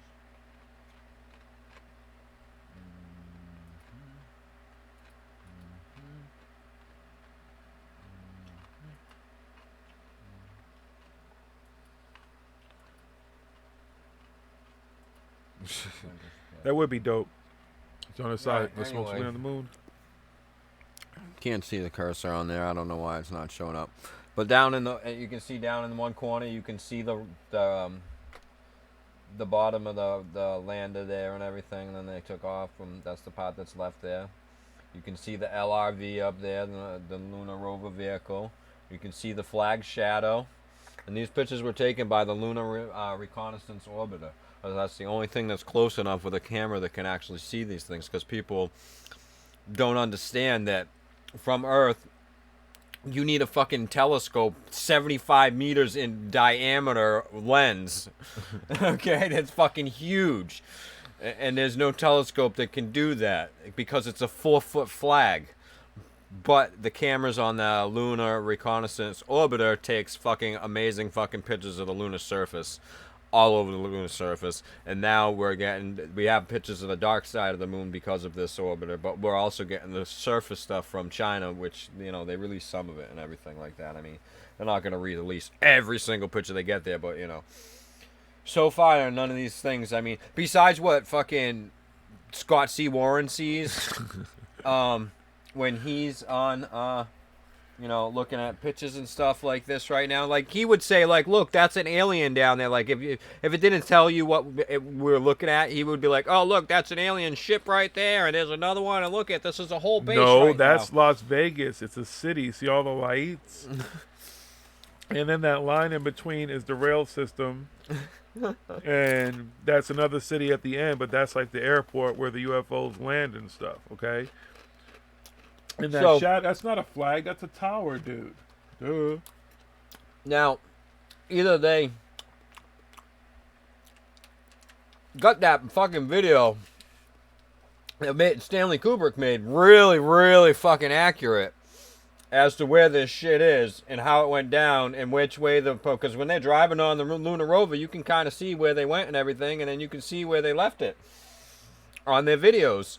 And when you look at it here, it's all right there. So that's when it starts to come into question and everything. Now that we actually have technology that we can see that stuff is there, you know, and we're coming back and everything. Yeah, but now the thing is that we there, didn't lose the technology. We've had the technology to go there. They lost the funding and the drive, and people lost interest. Once we got there and we went there, it was like, okay, we've done this now. And there's a thing, people like, oh, they're mining military. It's the same thing with Antarctica. You can't mine the moon. You can't put military bases on the moon and all that other stuff like that. So, it's just like, again, it's the same type of treaty that they have, the world has with Antarctica. They have it with the moon. It's protected and stuff. When people start actually going there, Elon Musk and stuff, they have rules that they got to follow. They can't leave shit. They got to take shit back and everything, even though NASA already fucked up their rules and shit. But, you know, I don't know the whole list of the treaty and stuff. I mean, you know, I'm sure they got to take their shit off the fucking moon, too, just like you got to take it out of Antarctica. You can't leave shit on the moon? Why? What's going to happen? It's going to float into space. So I used to question the video as like, okay, they landed there, but they weren't able to show what was actually happening for some reason and stuff. But then I thought about it. The type of video that they shot it with, or how many frames per second it shows and stuff, that's why things look fucking funnier and everything like that. And when you look at it from somebody understands film and how it's shot and everything, like you know what I mean? So I looked into filming and everything and watched other movies with equipment shot like that and stuff, and I started to look and see, and I was like, alright, so it's possible that this is a real live scene, and these guys are really doing it, and just because of the cameras that were being done, it just gives it this look of what it looks like and everything like that. But still, again, there's some questions with the video. But like I said, you can see here that the stuff is there. And we know that China's sending stuff back just like we send back pictures from fucking Mars. And the only people that ever see anything fucking crazy in that shit is your Moxie Warrens and your fucking Billy Forbidden Nonsense fucking Carson. You know, never mind, I won't go there. I won't go there, Well, he's probably going to go to the moon. Oh, yeah. He's going to the moon. Yep. He's going to prove that all this stuff is there when he gets there. Yep. Good. I hope he really does. I hope he does get up there and he fucking gets there and he's like, oh, fuck, it's a bunch of fucking rocks and dust, just like NASA fucking said. God damn it! You know what I mean? He ain't gonna just like these fucking idiots. And I hope you go to fucking Antarctica, Linda Moulton, fucking Howe, or fucking Corey Good, or fucking David Wilcox, or you fucking flat earth Emery fucking Smith. You flat earth fucking stupid fucking people. Go, put your money where your mouth is and go down there. Go to Antarctica. You go. Billy fucking Forbidden fucking Anunnaki hit story. Fucking go to the moon. Go to Mars, dude. With your 0-point energy technology fucking spaceships. Good luck, dude. Dude thinks he's gonna get NASA scientists to go work for him with a $100,000 GoFundMe. That's just to get off the ground. There's no atmosphere on the moon. Nope. No wind. It's actually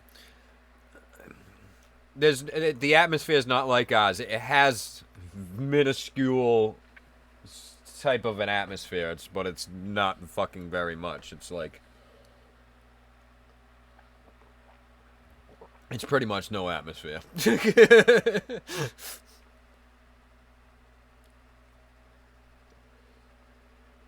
Doesn't he have a passport? As in reference to whom?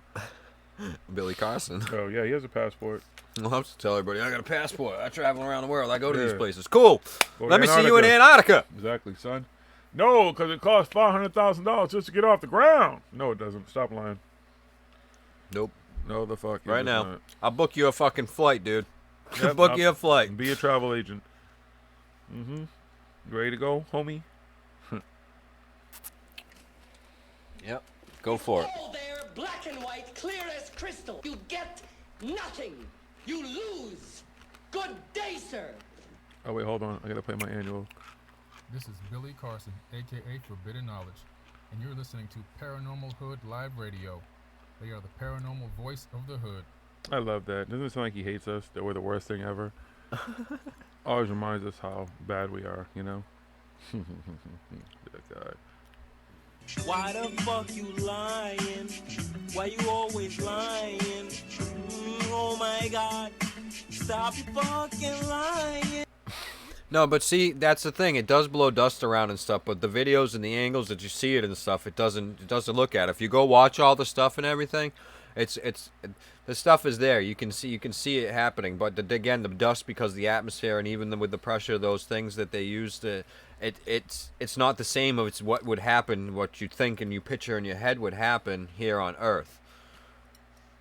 Different. It's different.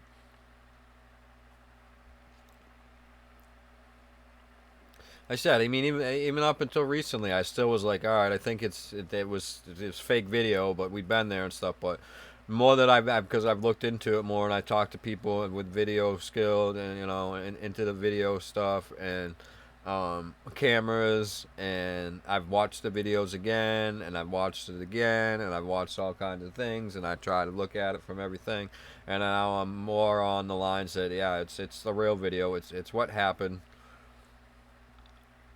We barely went there. Again, we didn't lose the technology like people like, well, NASA says they lost the technology. They didn't lose the technology. They didn't really keep up with kind of going and doing and advancing because they didn't have the money to do that, to fund projects like that. So they just fucking stayed here around Earth because it's way fucking easier and cheaper and shit like that. But they obviously had the technology and everything because we built the space stations, we flew up, and the space shuttles and stuff could have gone there and everything like that, but they just, again, risky shit. And why go there when we've already been there and everything, and nobody else was trying to go there again until just recently? It's been money. It's always been money. It's money with all these fucking things. It's money. And fucking expensive to go to fucking the goddamn moon. I forget how many fucking hundreds of thousands of dollars it costs per fucking pound to send something to the moon. It's fucking expensive, you know what I mean? And then it's the risk of everything, you know what I mean? You're doing that and you're going up and then something happens and you lose that whole entire mission. Not just the people's lives, all that, the whole spacecraft, everything on it and stuff, all that and everything. So it's been, and the technology and everything, like I said, they didn't have money to do and keep it going and progressing as fast as they wanted to, but now we have a lot of more technology and the capabilities and stuff, especially with all the 3D printing, the nanotechnology, with the fucking carbon fiber, nanotechnology stuff. They're able to make things, and they can make things lighter and stuff and do all kinds of things different, so we're now able to go back 50 years later. Again, they've gone back, they've sent probes up and around and everything, we just haven't sent people back there. Was no real reason to send people there. But now that we're trying to go to Mars, they want to go there so they can establish that as a jumping point, so that because it's easy to send rockets from fucking there to fucking other places because there's no atmosphere to break out of and stuff. So you go to the moon first, and then you leave from the moon to Mars or wherever else they're gonna send stuff out. No, it's not a military base either. It's a research. It would be a research and exploration base. Is basically Sure what they would want to be. do. No, just That's like what Space Force will be at. just like fucking Antarctica. As much as fucking Trump would like to swing his dick and fucking plant it in fucking Antarctica, it ain't happening. He can have a Space Force all he wants, but it's not gonna. He can't put anything on the moon or anything like that. He might. Don't sleep. Yeah, and then Russia's gonna put something on the moon. It won't matter. We'll be there first. We already have the best on the moon. We'll send the best of the best to the moon, so the best is already in the And zone. everybody's Send gonna be like, anything best. see, you fucking idiots just fucked it up. Another dick fucking fight, and it's just on the fucking moon. Then they'll blow That's up the like moon. I said. They said no dick fucking fights over Antarctica. No dick fights over the moon. Everything else on the fucking Earth is free game. Go for it. Well, there's certain parts of the ocean and stuff, too. Nobody owns those. It's free fucking territory out there and stuff. So far from your fucking country's coast and everything like that. That's it. No dick fights here. It's nobody's. No fighting over it. It's somebody's. Somebody owns it. They'll claim it. It was ours because we were there first. I mean, if you look, you see whose flag is up there. It's our flag. It's the American flag was first. It means America. America at least gets the white side of the moon. I mean, the light side of the moon, not the dark. You guys can have the dark side. I don't want anything to do with the dark side. It's a shithole anyway. So you guys can have it. Now BGZ, now that it's the NASA's actually technically not even part of the government or anything either. I don't know why. It's I don't even know why it's NASA.gov.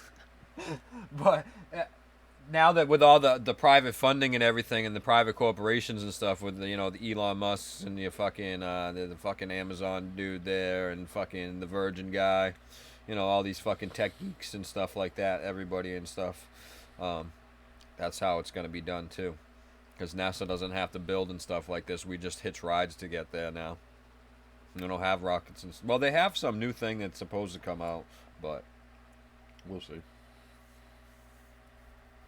We shall see. You can get Will Smith. He can fly anything. That's what they need to go to Area 51 because they'll be able to fly anything out of there.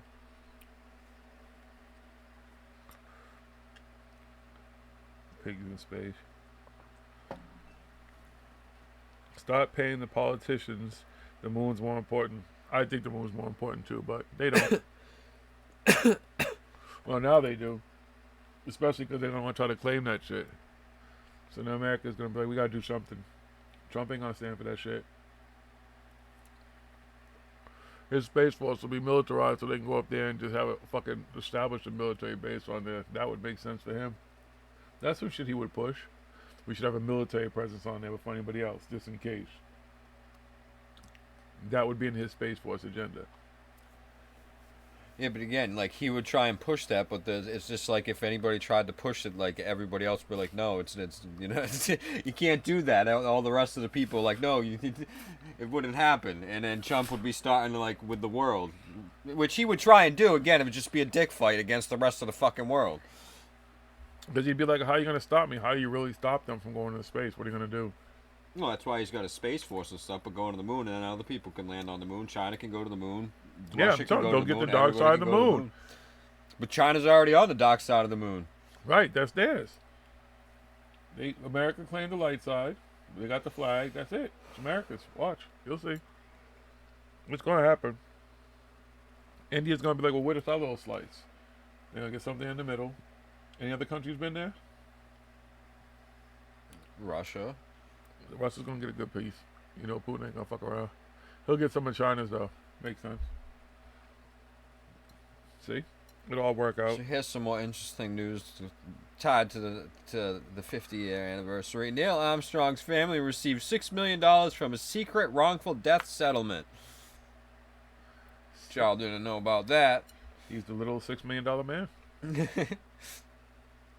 Nearly 7 years after Neil Armstrong's death, following a coronary bypass surgery, and just days after the 50th anniversary of his historic walk on the moon, the New York Times on Tuesday reported an Ohio hospital paid Armstrong estate $6 million as part of a secret wrongful death settlement.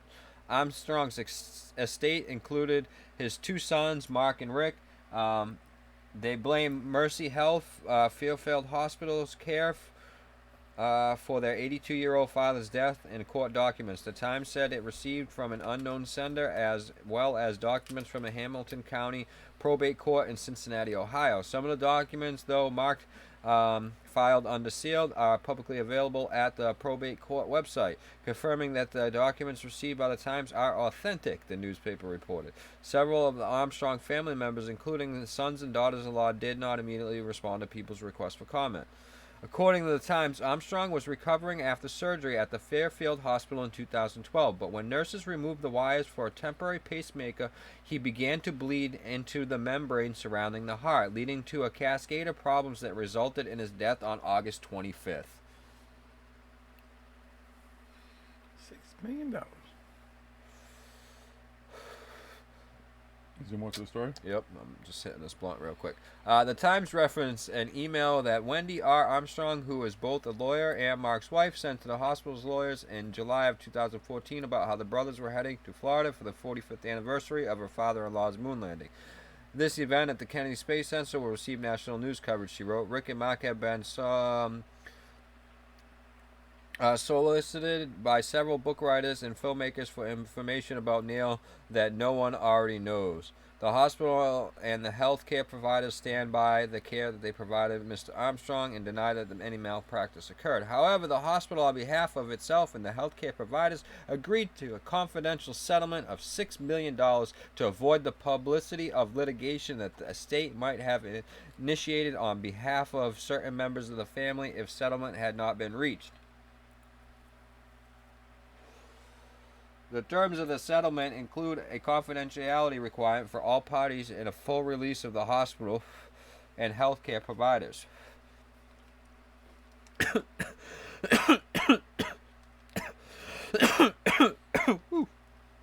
Nearly $5.2 million settlement went to 10 family members. Armstrong's son equally split the majority of the money, while $250,000 was given to his brother and sisters, Dean Armstrong and June Huffman, and $24,000 was provided to each of his 6 grandchildren. Okay. His widow, Carol, the executor of the estate, signed off on the settlement, the Times reported. I had no choice. It was either that or lose my job as executor. Carol, who did not receive any of the money, told Times. The newspaper reported that Carol was asked if she meant she had not approved of the claim against the hospital. I don't think I can answer that, suggesting that she signed a confidentiality agreement. In a statement to People, Bon Secures, Mercy Health, a Catholic hospital group to which Fairfield belongs, wrote that our commitment to patient privacy and dignity is a responsibility that we take very seriously, and we're unable to discuss any individual or his or her health care. Mercy Health added, our focus on advanced high-quality patient-centric care is cornerstone of our mission. Blah, blah, blah, blah. We are brokenhearted to share the news that Neil Armstrong passed away, is what they said in the statement in 2012. The statement described that the astronaut, our loving husband, great-grandfather, and brother, also a reluctant American hero who has always believed he was just doing his job, is what the statement described when he died. And that's the end of the story. Wow. So he was worth $6 million. How do you come with a number? Like, what does an astronaut even... Does he get something for walking on the moon? Does he get some extra money? Now, let me see if I can go to the other one of this and go back and find it. Because there's more to that when you look into and you read into it. And some doctors have chimed in looking at the actual medical stuff that they were able to see and what's in the actual reports and stuff. And I think it was 4 out of 5 doctors were like, yeah, that hospital is pretty much responsible for his death. One doctor was like, it's kind of hard to say. The 5th one. So that's pretty much why they settled and everything like that, because if it did go to court, they probably would have had to pay more or something like that, and it would have looked bad for him and everything like that, because his nurse did fuck up when she pulled the thing out and caused all these complications and everything. Basically is what the other doctors and everything were saying and looking at it. And plus, some other mistakes happened after those complications, and they did some things that they should have done other things and stuff. That all these doctors were like, well, I wouldn't have even done that. I would have went and I would have done this, and that's what any other doctor that I know would have done. That's what I'm saying, Michael Adams. He should have had like top-notch care. Some like fucking like again.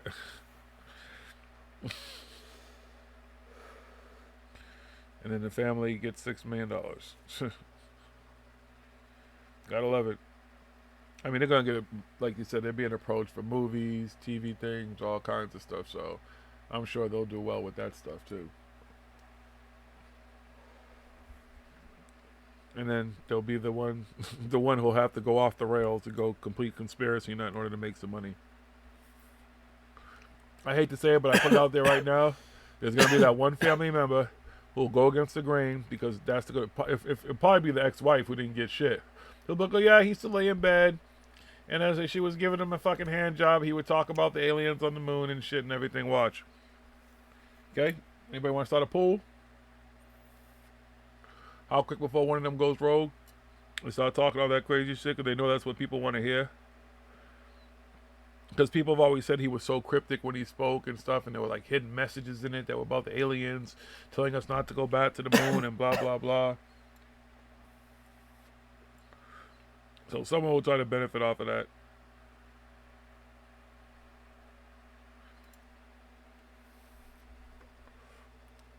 They'll say the government took him out. He was about to talk, you know that, right? That's what it was. He was about to spill the beans. He had had enough. He was ready to go for it, and then they took him out. Some shit like that will come about.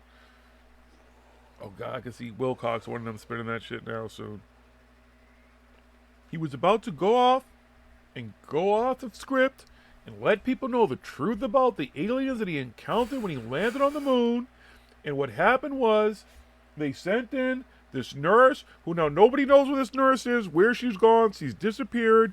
But apparently she was an agent of the cabal that was there to take him out so that he couldn't go forward with doing what he was going to do. Okay? This information came straight from one of my many inside sources, guys. Today. It just happened.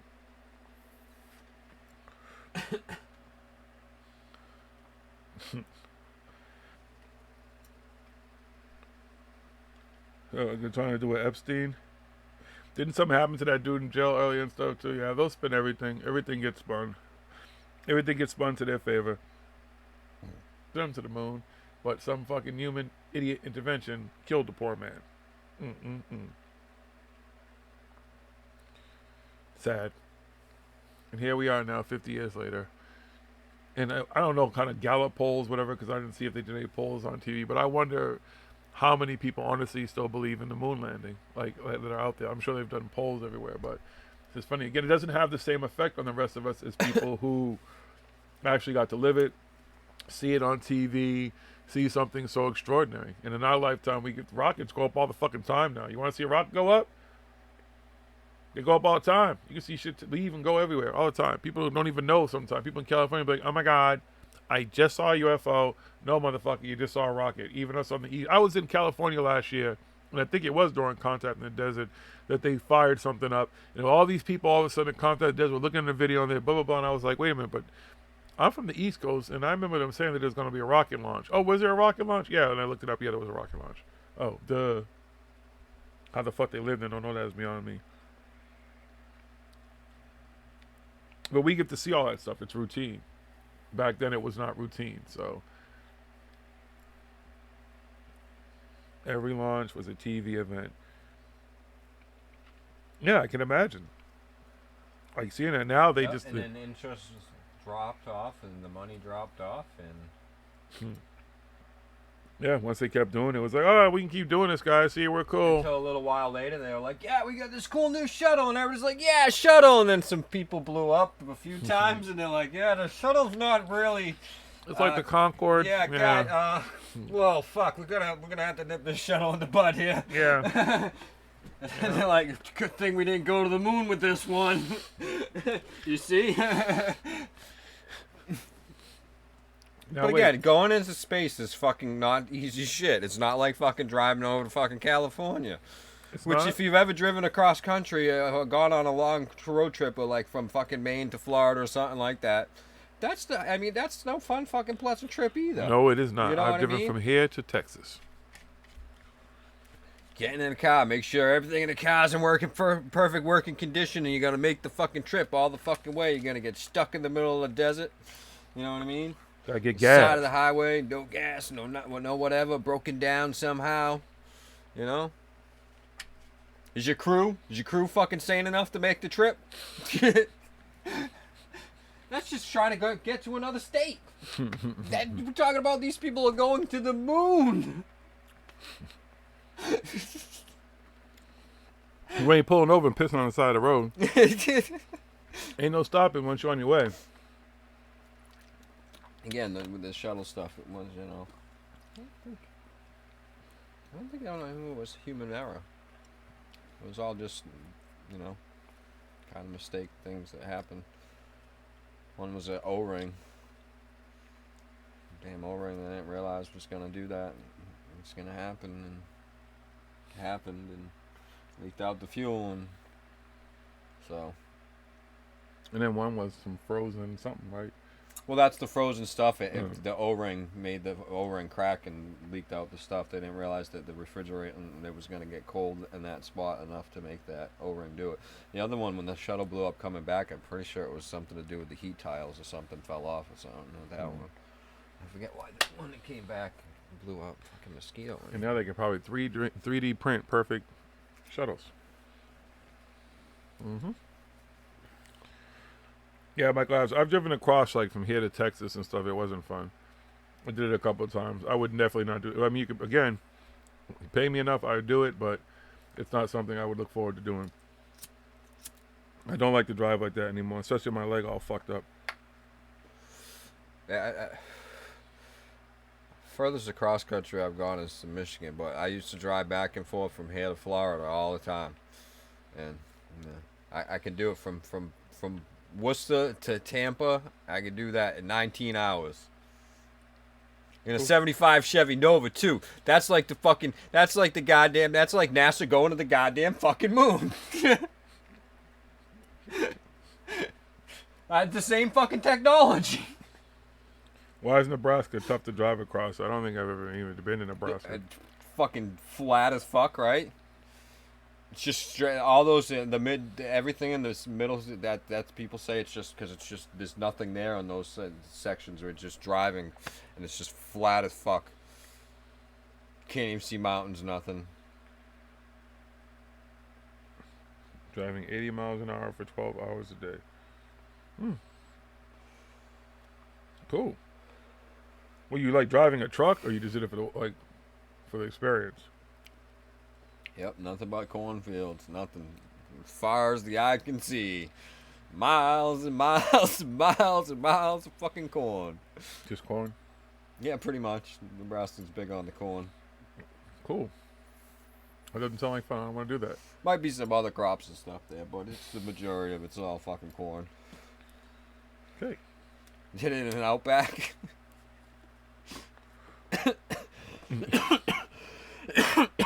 Are there Dunkin' Donuts there? They say America runs on Dunkin's. Yeah, I've never done that. Like I said, I drove to Texas. I didn't go that way. Maybe one day. Drove out to Humboldt. You'd like to do driving. I hear you. When I was Well, younger, you might probably give when it he a went trip. across country. He was going to Humboldt in California, Humboldt County.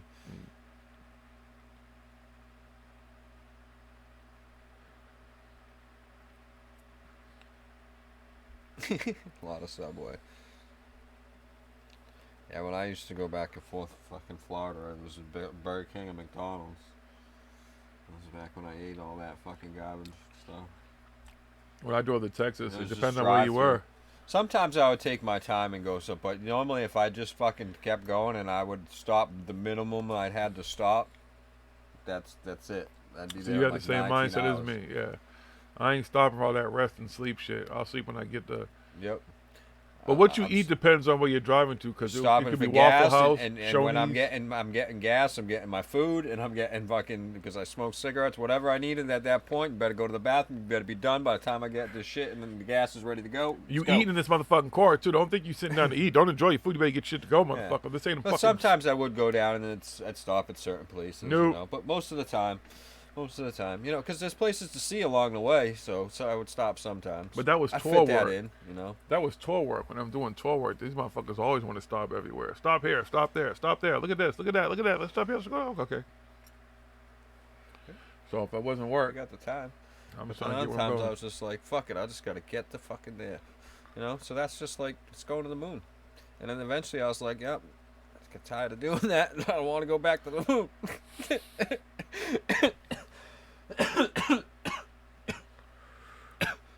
Nope. I want to get there when I get there and be done. I don't give if I'm driving anything over like 15, 20 minutes, I want to get there as quick as I can. And I hate driving.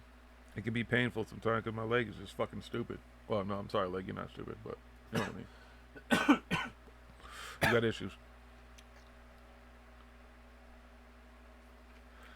That's why I say too about traveling in space. Like, I don't want to fucking be in nothing for months and shit. They need to get that quick travel, that fucking hyperdrive or fucking. That's the last time I ate McDonald's too. It was like 2012. I think like maybe the end of 2012, maybe 2013.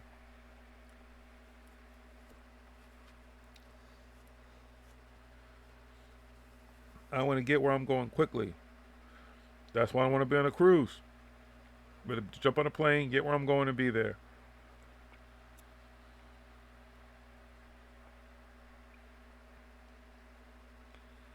Moab?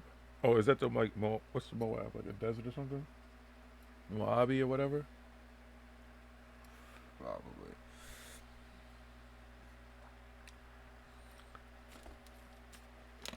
I guess there's some shit to sightsee, but if I'm sightseeing, I want somebody else doing the driving.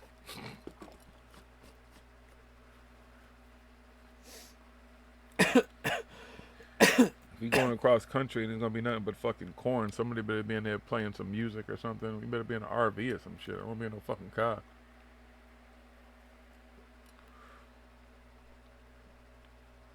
In Utah, the Arches National Park is. Didn't know that. Don't know much about Utah, my friend. I don't know why, but I still know much about Utah. As far as I was concerned, McDonald's in St. Louis had the arches. Get it? Like that? I thought that was pretty funny. No else? But I'm pumped? No? Sorry. Alright. Whatever. Once you get past the corn, it's cool.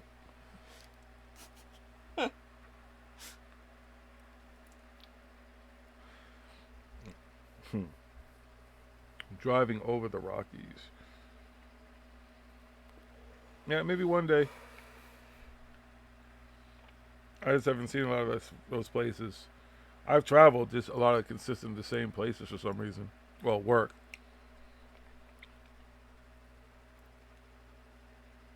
There's still some in America I have not seen. And maybe one day I will. Maybe one day I won't. I don't know. If we get a tour, we're going on a tour bus. We'll all get a tour bus together. It holds like 100 people, and then we can tour the country and find all the cool paranormal places and UFOs. Tour bus, dude. What? It's a big tour bus, dude. That's a big ass tour bus. That's a really big tour bus. It's like, yeah, it's like an extended, extended. It's like a tour train. All right, so we're gonna take a train across America. Can we rent this Amtrak, please? We want the whole train.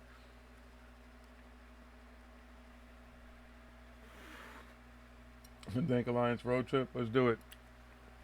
Let's go. Who's driving? Let's do it. We'll all get fucking old buses and fucking turn them into like RVs and shit, and we'll start, and I don't know. We can pick people up along the way and shit too, and cool. Let's do it. Everybody get ready, and we'll all just keep driving. You know. Someone needs to play the guitar. We need to get a band together. The Dank Alliance road trip band. Some bongos and some tambourines and shit. Right. Somebody on the triangle. Mm-hmm. Yes, sir. Harmonicas and shit. Everything. Spoons. Someone will be playing the spoon, son. Turn over some old buckets. And it'll be playing like everybody gonna be playing throughout the buses and stuff. Like this bus is gonna have some guitars and some drums and stuff. This one's gonna have some guitars and drums, and everybody we're gonna have it all. And there'll hooked be up to it. magicians. Yeah, magicians. And unicorns. We're gonna have unicorns. And basketball hoops. Mm-hmm. With basketball players. Mm-hmm. I think I'm gonna bring a Triceratops too. I can't even say it, but I'm gonna bring one of those. What do y'all think? What else can we bring? A Pegasus. We're gonna bring a Pegasus too. We have a Pegasus on the tour bus. Cool. Join us. I got a ukulele. There we go. Who else? Come on. Who's in? Who's coming with us? Who doesn't want to hang with a fucking unicorn and a Pegasus?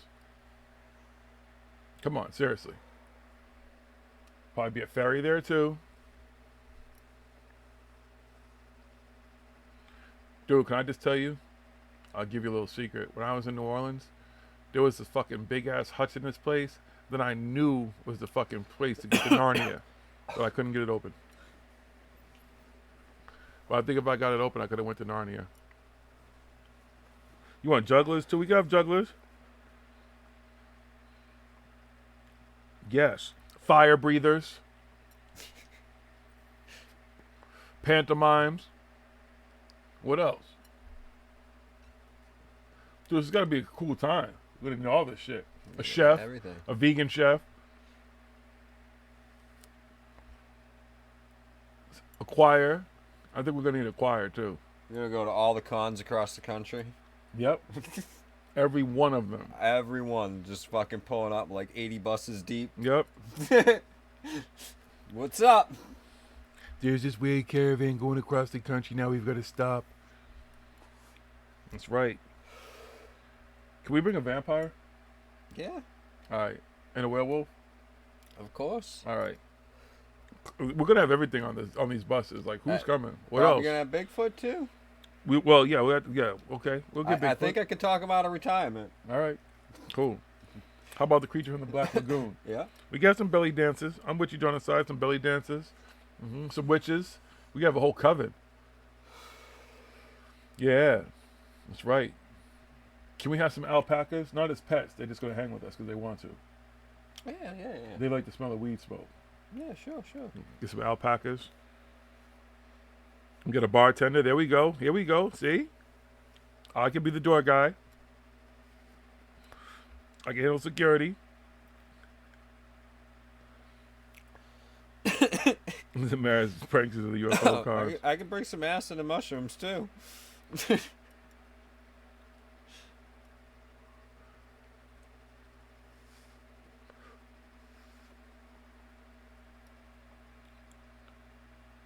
I think we should find some aliens to bring with us, though. But once they bust them out of fucking Yeah, Area 51, they'll be everywhere. We'll stop and we'll pick them up on the way. Yeah, because they'll probably be hitchhiking anyways. Yeah, you know. Right, they'll probably be looking for a ride. All those aliens are going to be coming out. And I'm like, hey, thanks for freeing us, but we're not chilling with you guys. We appreciate you letting us out and everything, but yeah, we're gonna go catch a ride. We heard this was this really cool fucking dank alliance driving around in a fucking 80 bus deep caravan. Because we're gonna have to bring a dragon too for security. Yeah, definitely gonna need a dragon. A couple of dragons, probably. Two? Yeah. All right, in case something happens to one. So. Yeah. Okay. That sounds cool. Some tail avians. No, I think we're gonna have our aliens are gonna be see-through. They're gonna be invisible aliens that talk. They'll just talk. They don't want to be, identified as anything. Like, because then people start, worshiping them and stuff, and like gods and everything. So we're not gonna. Yeah, we need clear aliens. Yeah, because they're 420th dimensional beings. Yeah. I wonder if Shaq wants to go. Anybody know Shaq? You can see if Shaq wants to go too. He'd be Hit cool. him up to have. on like Instagram or Twitter or something. He might respond. He just went to like a festival, had a good time. I think he'd have fun with us. Cool. Although he thinks the Earth's flat though. We'll prove him that it's not. We can stop in Florida, grab the skunk gate. Yeah, we can pick up all the cryptids along the way, like chupacabras. We can get some. Definitely, but he's got a ride on the roof. Yeah, that motherfucker stinks. Maybe we could have UFO Gandalf and those guys stop over in Scotland. Wait, because where's the lock at? Is it in Scotland? Stop at the lock, grab Nessie, bomb. Mm-hmm.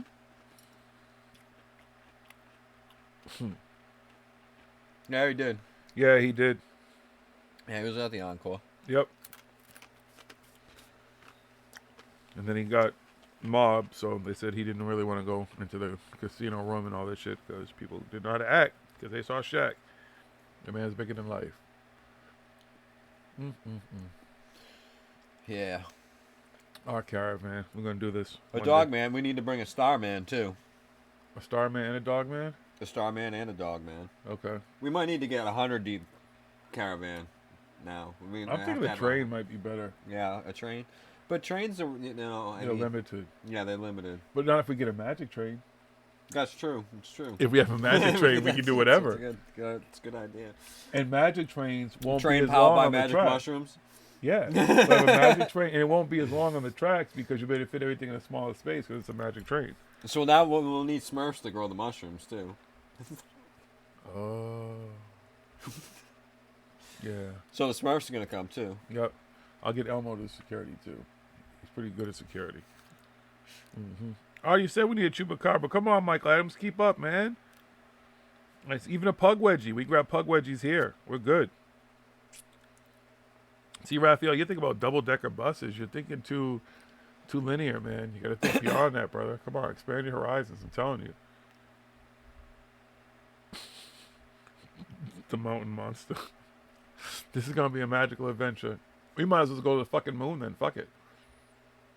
Oh, let's just take the magical train to Antarctica. It's a magical train. It doesn't need tracks. No. You should be able to go to Antarctica. Mm-hmm. We can just do that instead. We can come back to America later. I think we should go to Antarctica first on the magic train. Who's coming with us? We got way off track there, guys. See how those illusions... Almost time for the last one, anyway. See how those illusions just grow on? They just go on and on and on. See? We could probably even convince somebody with some real shit at some point. They'd believe it. They'd think it was going on. It's already out there. I mean, people are already going to start talking about it. They'll be like, yo, did you hear about this shit? It's crazy. Yeah. The magic train ride. It's going to grow. Hashtag the magic train ride. Then they're going to try to... Well, we got to chill, though. We might try to storm the train. I want everybody coming with us. If we told them we got it, we got it when we stormed Area 51. Got you. Right. Like, yeah, we've already been in there, guys, so... Yep. That's how we got the magic train, Area 51. There was magic train and all the shit on it. Everything. I don't know why you guys are going to Area 51. We already got all the cool shit. Storm something that matters. Storm the moon. Let's go see what's really up there. Poor Neil Armstrong. That poor man. He was definitely a reluctant hero, though. Getting back to him. Definitely was a reluctant hero. That poor guy just didn't want to talk about it. I think he was happy he did what he did and stuff and just wanted to be left alone. And then they killed him. And that was 2012, so that's, yeah, you find that shit out now. And someone probably leaked that information just so people would know, too, because clearly they had non-disclosure agreements and stuff surrounded around a $6 million settlement. Somebody sent them the documents, the times or whatever it was.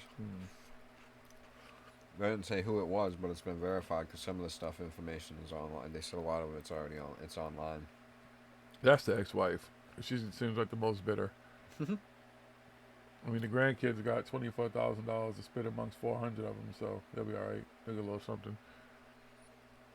The one sending all the money, maybe he'll be a little bit generous with other people, but you know who the bitter one was. You know who made sure they got those documents and shit. Yeah, whatever. It is what it is. Yeah, let them try to storm our train. We got fucking dragons. Oh, true. You know, that's why we got dragons. Yeah. That's right. Fucking forget about the dragons. How can we forget about dragons? Yeah, well, I can get a Death Star to fucking, shadow us everywhere we go anyways to make sure nothing else happens. So, even the Millennium Falcon, we're good. The big fits will show up. Oh, folks. 50 years later. We'll see. They said they're going to the moon. They got their little rovers. Well, people, when is the first person supposed to go back to the moon or be on the moon? I know people are supposed to shoot around it soon, but when's someone actually supposed to set foot? 5 years. Is that a private industry? It's not NASA, right? No, I figured out. No, I didn't look it up in a second. But pretty soon. You said blow DMT smoke in their face. Yeah, I want to know who's going to be the next kind of, first man to step on the moon. Better technology, probably better suits, better things, better streaming. I'm sure stuff will get here a lot quicker now because there are satellites and stuff that's already up there. So we'll see who's going to be that person.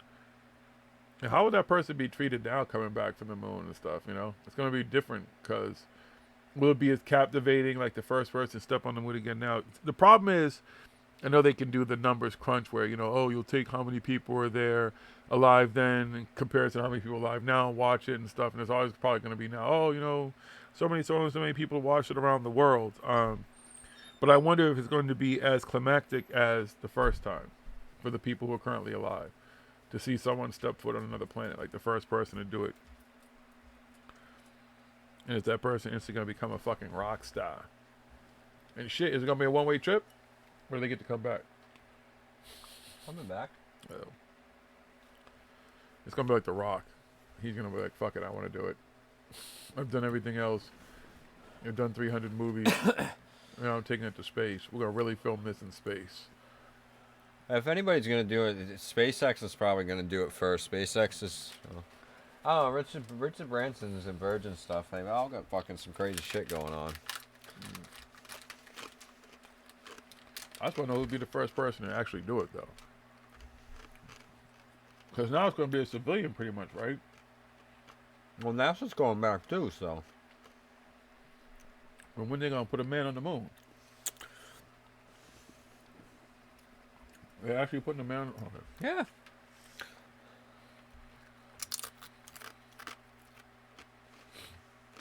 You'll see it on Twitter. You'll see it everywhere. Elon Musk said yesterday 2 years.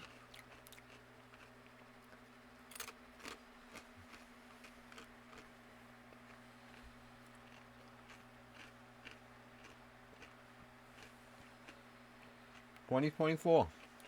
Like I said when I was going up, it's like within the next 5 years. Now, some plans on going back to the moon by 2024. Are they going to use the same fucking technology? No. They're using whatever they're coming up with, whatever they have out right now and stuff. Like I said, when they went back then, and people think, oh, it was 50 years. It wasn't, because there were several missions and stuff after the first mission to the moon where they went to the moon. And then Apollo 13, people completely forget about that whole time, Apollo 13. They were on their way to the moon when shit fucking went fucking sour. And then after that, they were just like, all right, well, that's it. I mean, that's pretty much the last fucking... I mean, if they went to the moon and some cool shit happened, there might have been some more trips after that. But because of that was a whole other situation right there. They're like, oh, well, fuck. We can't keep doing this shit. They were fucking up there in tin cans. Again, like I said, it's like driving across the fucking country in a 1975 fucking Chevy Nova. Nowadays... Take that 75 Nova, it's got like 400,000 miles on it and shit. Fuck it, you know what I mean? Only so many miles to the gallon. You know? There's a fucking computer in it that's fucking as powerful as a calculator. But you're going to the moon. Again, and shit went sour. And yeah, it ended in like, I think 1974 was the last... But it wasn't, 69 wasn't the first and the last time that we went to the moon. And we went, I forget exactly when and whatever. And the last time we went, and then, like I said, they were on their way. They were on Apollo 13. But we all know how that movie ended.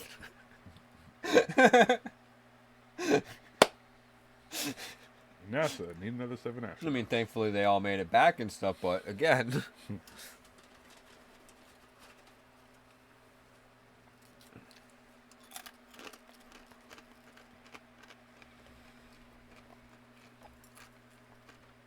Billionaire space race. Yeah, that's pretty much what it is now. The privatization of space. But I think that's why Trump with his Space Force still wants to have that push. Well, what would you do if you had billions of dollars? I would do as much as I could to help people here on Earth. And A lot of these people do that too, though. They do that, and then they're like, "Fuck it, I still got billions of dollars. I might as well go up into space now and fucking fly around like I fucking wanted to do when I was a build kid." affordable housing everywhere, and so I understand it. I see it. But I would put more of my time and money, again, like you said, would be down here and stuff. It wouldn't be like, you know, evenly distributed about all this shit. The majority would be here.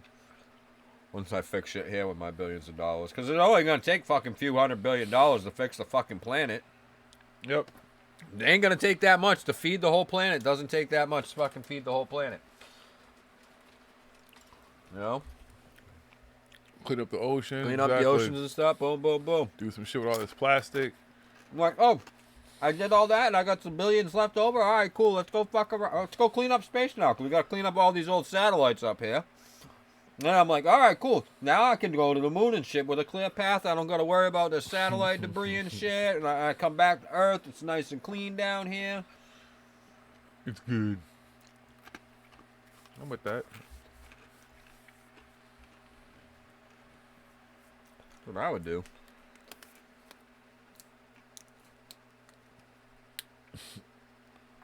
I'm trying to hitchhike there. Got my towel, just no ride yet.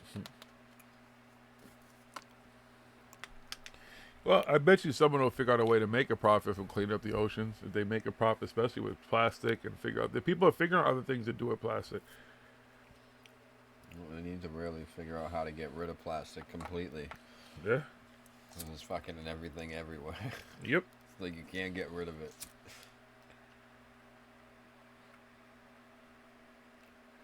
But again, like you said, there's no profit in that. But that's the type of shit I would do with that kind of money. I get wanting to go to space and everything, but I don't know. Going up there for the what ifs when right now what's going on would make more sense to me. Yeah, if I had like Jeff Bezos money or Elon Musk money or something, you know what I mean? Especially like Jeff Bezos. Amazon's not going to disappear anytime soon. Nope. He's going to have billions and billions coming in yearly. I would just, that's why I wouldn't give a fuck about profit from what I'm doing with my profit from my company. You know what I mean? I would just fucking be like, all right, we need to clean up the fucking oceans. I got all this fucking money, so let's start doing it. Oh, don't worry, if I run out of money, I get a check from this company I own over here, fucking couple $1 billion every year. Fucking the amount of money that dude fucking gets every fucking year, it's just ridiculous. And his wife got half, and he still has all that fucking money. And he still has fucking, he's like, oh, okay, take half of my money. Oh, no. You took half of my $400 billion. I only got $200 billion left. Oh, my God. Did it make her the richest woman in the world, though? I don't know if she's the richest woman in the world after that. Maybe. I know it's like one of the biggest divorce settlements, some shit like that. Oh, I'm sure. Johnny Costan's in his grave laughing like, y'all thought I got fucked. And yes, Jordan's son, hemp. You can do a lot of good shit with hemp. They just haven't started to really... It's getting there, but they need to move faster.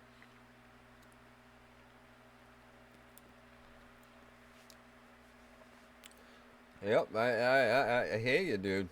I hear you. Yeah, I wish there was more that I could do to get him to do it, or if I could get that money too, you know? Yeah? If I had that much money and I had a fucking... pretty much just Bezos, it's a fucking unlimited income. You don't even have to do anything every day. He just gets $1 billion checks and shit in the mail. No, he got direct deposit. His fucking names on the fucking... You know, same thing with Elon Musk. Fuck. Well, you think they'd get together, but whatever. They're worried about space. We'll see. But again, like someone told me that that's what we have to do. We need to do that. We have to do that. You need a backup plan. We need a contingency in case all life on Earth got wiped out from something again, like a meteor or something, and this time we couldn't recover. Does it mean we're supposed to recover? What do you mean? We recovered last time and the time before that.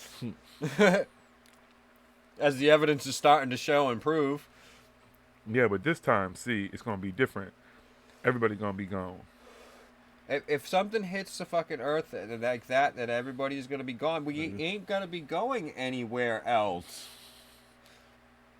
And he said even if it was a one-way trip to someplace else, he would leave now. If they were going right now, it was a one-way trip to go do that, he'd go. I'm like, good luck.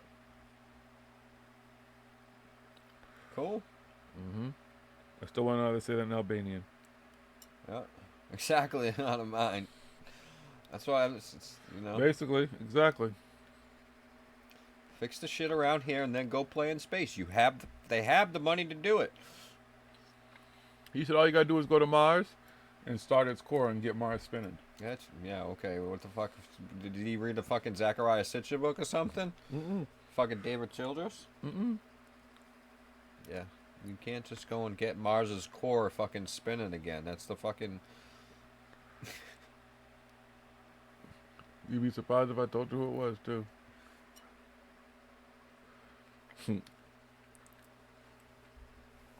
Go to another planet, do all the same shit. They'd start it just to fuck it up. Even if they could get the fucking its core started, get it spinning, and make it more Earth-like, because it was supposed to be like where it's Earth-like, they'd just do it just to fuck it up. Yeah, see, that's the thing. They can't get the core. There's like no core really left to the planet that's pretty much cooled like a moon almost. Hey, he's got a plan, I guess. So that's why all the plans are to terraform it, but there's no plan to get the core going. They would terraform it, and it would be terraformed in a way that it would be able to survive with the cycles the way that they are and everything, the way that they would transform the planet into a fucking planet again that would fucking run on the cycles of Mars and everything like that. Yeah, it takes thousands, even to exactly, Michael Adams. All the best plans are to fucking to heat up the atmosphere with fucking by dropping a whole bunch of nukes all over the fucking planet. So then you have to wait for all that to fucking radiation and shit to go away and stuff and all that and stuff be able to grow and the planet to fucking have an atmosphere again and stuff like that. And it would just use, because the planet still spins and stuff like that and whatever, and it goes around and it's got an orbit around the sun and stuff, so they would just use the cycles of fucking however long a day is on Mars, which is almost pretty close to fucking Earth. It's like 6 hours or something, I forget. 23, I don't know. It's like within an hour or two or something like that, but and then the year's a little bit longer and everything. And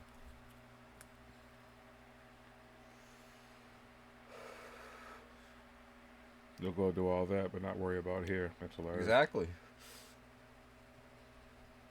They can't think of a fucking way to save this planet. I'm like, yeah, they'll blow up nukes on it. That's what I'm saying. Out of all the like conspiracy theories and everything like that, there really is some people fucking in charge and some people that are telling other people like, yeah, you can't do this and you can't do that, but you can, you know what I mean? There has to be something, because these people are very smart fucking people, like Elon fucking Musk and all these people and shit like that. You know what I mean? They really could just be like, he could just be like, yeah, I want to end world hunger, so here you go. There's enough money. Go grow the food. Give it to the people who are hungry. Oh, that's not enough? There you go. That should definitely cover it now. Oh, fuck, that barely dented my book. But again, there's got to be something out there, especially with the way governments are and the shit the fucking way they regulate fucking everything and do everything. It's all a system that's designed to fucking keep us all the way that everything is and everything like that. That's just the way that everything is. It has to be. That's why there's these secret meetings. We know that they're not lizard fucking people. David fucking Icke, you dumb fuck. Yeah, but what about Coconut Grove? Or what is it, Bohemian Grove? What about that place? They might be going out there. Sacrificing virgins there. I don't know if they're sacrificing fucking virgins. They're all there dressed as Baphomet. They're worshiping their devil god. Doing the DMT. But there's shit going on, and there's people obviously we know It's like fairies. say, and they've been families and in charge Devil and things worshippers, that Illuminati. those are the people get laws passed and tell the people this and that. The and dark side, everything, evil and cabal, you can call it whatever you want. It's all the same shit. threaten, do whatever. So that's all very highly fucking plausible, and there's a lot of evidence to show that. Now again, as far as evidence of them being fucking aliens and shit, again, they might worship the devil because that's stuff that people actually do here on the fucking earth. I'm not saying the devil's fucking real, but people fucking try and worship this fucking devil. And other people on this earth, they try and worship this god. Or all these other gods and stuff, you know what I mean? So, like, that's believable, okay? If Some these people fucking worship people pasta. want to worship whatever they fucking worship and shit like that, but whatever, there's still some people out there that are fucking just in charge. Yeah, because it feels like even like Elon Musk and like someone was like, yeah, okay, cool, you can do it. Go ahead. You got the money, you got the time, but it's like you still feel like you have to get a green light from someone. That's what I to do all mean. this We gotta shit. we gotta try and get it in there in like Elon's ear or somebody's ear and make it a race to fix the fucking Earth. Mm-hmm. Okay, that's the big fucking challenge right now, dude. All right, cool. You planted your flag on Mars and shit like that, dude. This is the next challenge. Fix Earth. Who can fix Earth fast? Which one of you billionaire fucking almost trillionaire fucks? Because actually, if you really want to get down to it, Elon Musk, fucking Jeff Bezos, fucking Richard Branson, those dudes don't have shit on them fucking oil fucking magnet fucking sheiks and shit in the fucking Middle East. Those people are trillionaires. And they're not ever going to be talked about in Forbes because they don't have to fucking say how much money they have. Yep. They don't have to tell anybody shit how much fucking money they have. They have more money than fucking probably Elon Musk, Jeff Bezos, and fucking the other dude combined. Again, trillions of dollars. Trillions of dollars. And there's somebody that has more money than them. Yeah, there's probably somebody who has more money than that. Well, if you add the queen and stuff, for like what she's literally the queen's worth and what her land and that value of her land and stuff is, it's probably like trillions and trillions and trillions of dollars because all the land and everything that the queen supposedly owns all over the fucking world.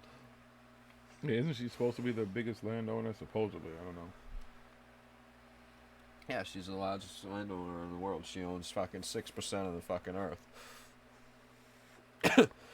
How the fuck do you own 6% of the fucking planet? Well, fucking... I know.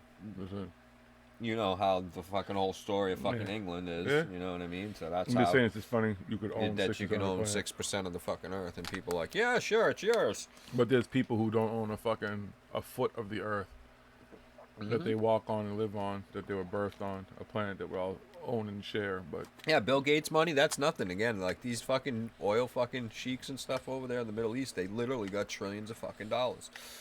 I know, out of mind. People sleep on the Gates Foundation and shit, and Bill Gates and his yeah, and what they're doing philanthropy. and stuff is philanthropy and stuff. A lot of these people is what they call yeah, I can't even say it right. Philanthropy. Yeah, there's definitely fucking proof of that shit right there. You got all this money. You show up there and you give these people, if you go there with food, they won't need your fucking vaccines. Yep. They're dying from these fucking diseases because they don't have fucking food.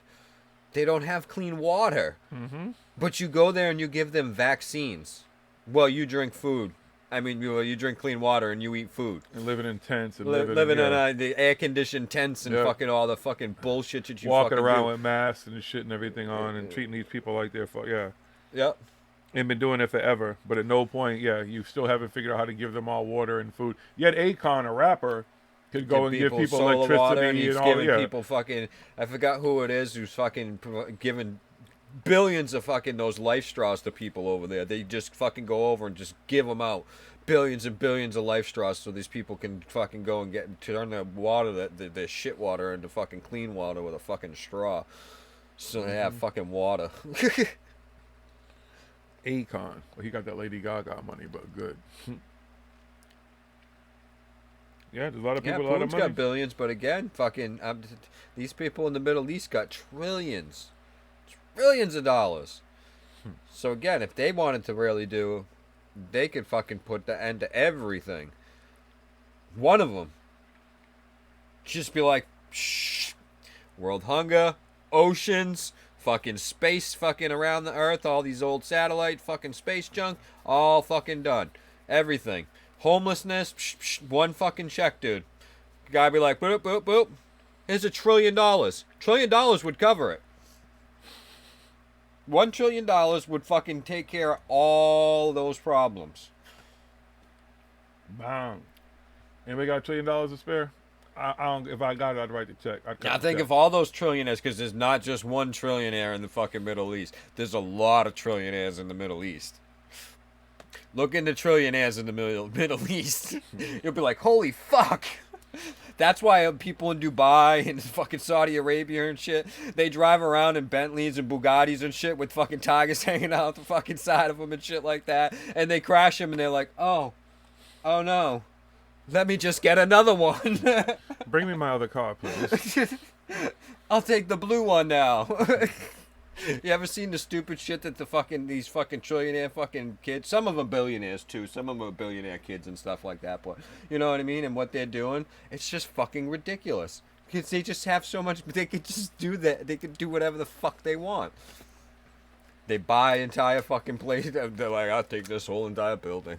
What are you gonna do? I don't know. Yeah, let me check my couch. Oh shit, $1 trillion. Fucking, can you just fuck $1 trillion? That's even hard to fucking mentally picture in your head. I mean, just picture $1 trillion in $100 bills. You know what I mean? Just $100 bills, trillion. I mean, that's fucking woo. I mean, a whole house is just figuring, you know, blows, and that technically would be about what fucking that much money would have been, like, you know, all the hundreds of millions of dollars that they were counting in the movie Blow, and every room was filled pretty much, and you couldn't fit just little walking paths and stuff. That's just $100 million. I mean, $1 trillion.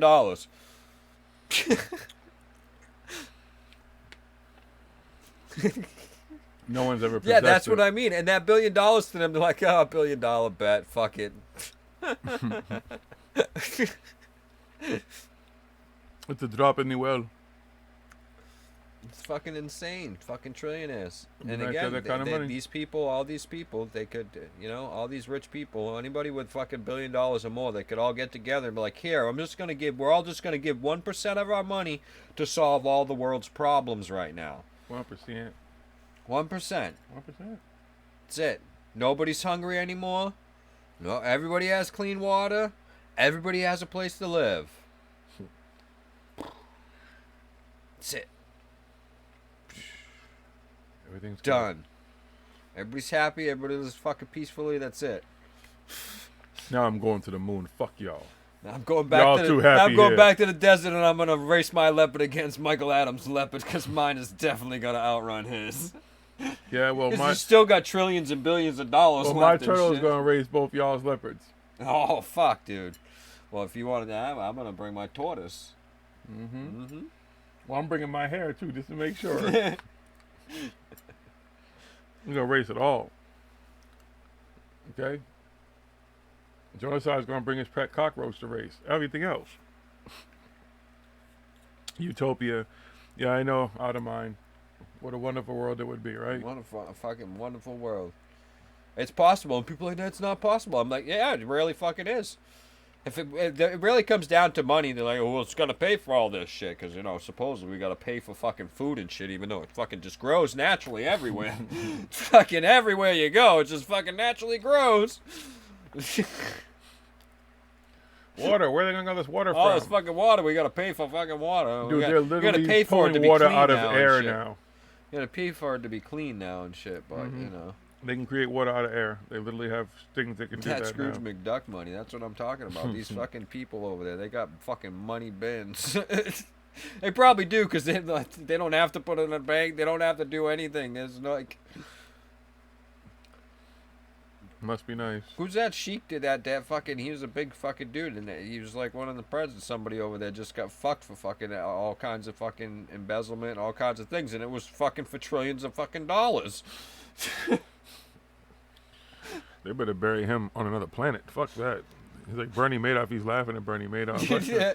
Bitch. He wipes his ass with Bernie Madoff money, dude. That's what I'm saying. He's fucking... How the fuck do you embezzle trillions of dollars? Some guy was just like, he gave my idea. He's like, yeah, whatever, go with it. Well, he was fucking like high up in the country and like fucking a big politician and all kinds of shit. I forgot, you know, I wouldn't, I'd fuck all their names and shit up, but it was fucking over there. Saudi Arabia, one of them fucking countries, dude. One of them fucking dudes, and his wife's in trouble too and everything, and fucking all kinds of shit. Everybody's in trouble. Everybody's going to jail. The whole fucking family. Yeah, exactly. No Rothschild banks over there. You know that. The Rothschilds would love to have some fucking foothold there. Yep, that's why they want to get a foothold. That's part of the reason and stuff. Plus, there's all the ancient fucking stuff over there and everything, all the ancient knowledge and shit, and you know, and then there's all the oil and stuff. There's many reasons why we've been trying to get our foot on hold everywhere and stuff. But like I said, the Rothschild banks, again, the Rothschilds, when you actually look at what the Rothschilds are worth and stuff, because you can and you break it down, they're not even worth what these fucking dudes in the Middle East are worth. I've been looking into this shit, and when you start to look at it and stuff, what the Rothschild family and what each family member and stuff is worth, and what they, even with their banks and stuff added into it and stuff, you start looking into these people over there. I'm talking multi-trillionaires, $5, $6, $7 trillion and stuff. That's just one person, not a whole family. The whole Rothschild family, I think, is just a little bit over fucking $1 trillion or something like that.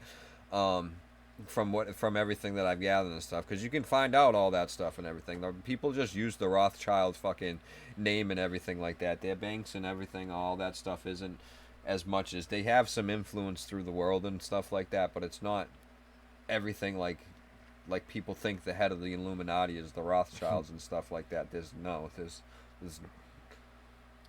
yeah, some Arab Yoda and shit somewhere.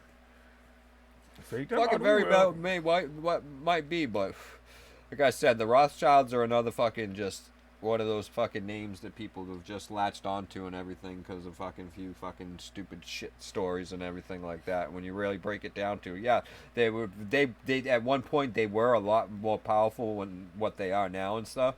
They're not as powerful as they were. And they still are worth a whole shitload of money and everything. And again, they do have their hands in fucking a lot of shit. So, you know, but they just ain't the end all be all that people think they is. Nope, that's what I'm saying. They are not anything like.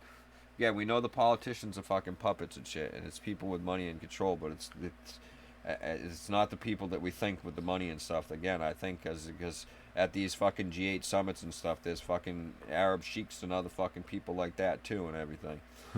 So you gotta follow. That's what the whole thing is. You have to follow the money. It's always the number one rule with all this shit. Money makes the world go round. Who has the money says what the fuck is going on.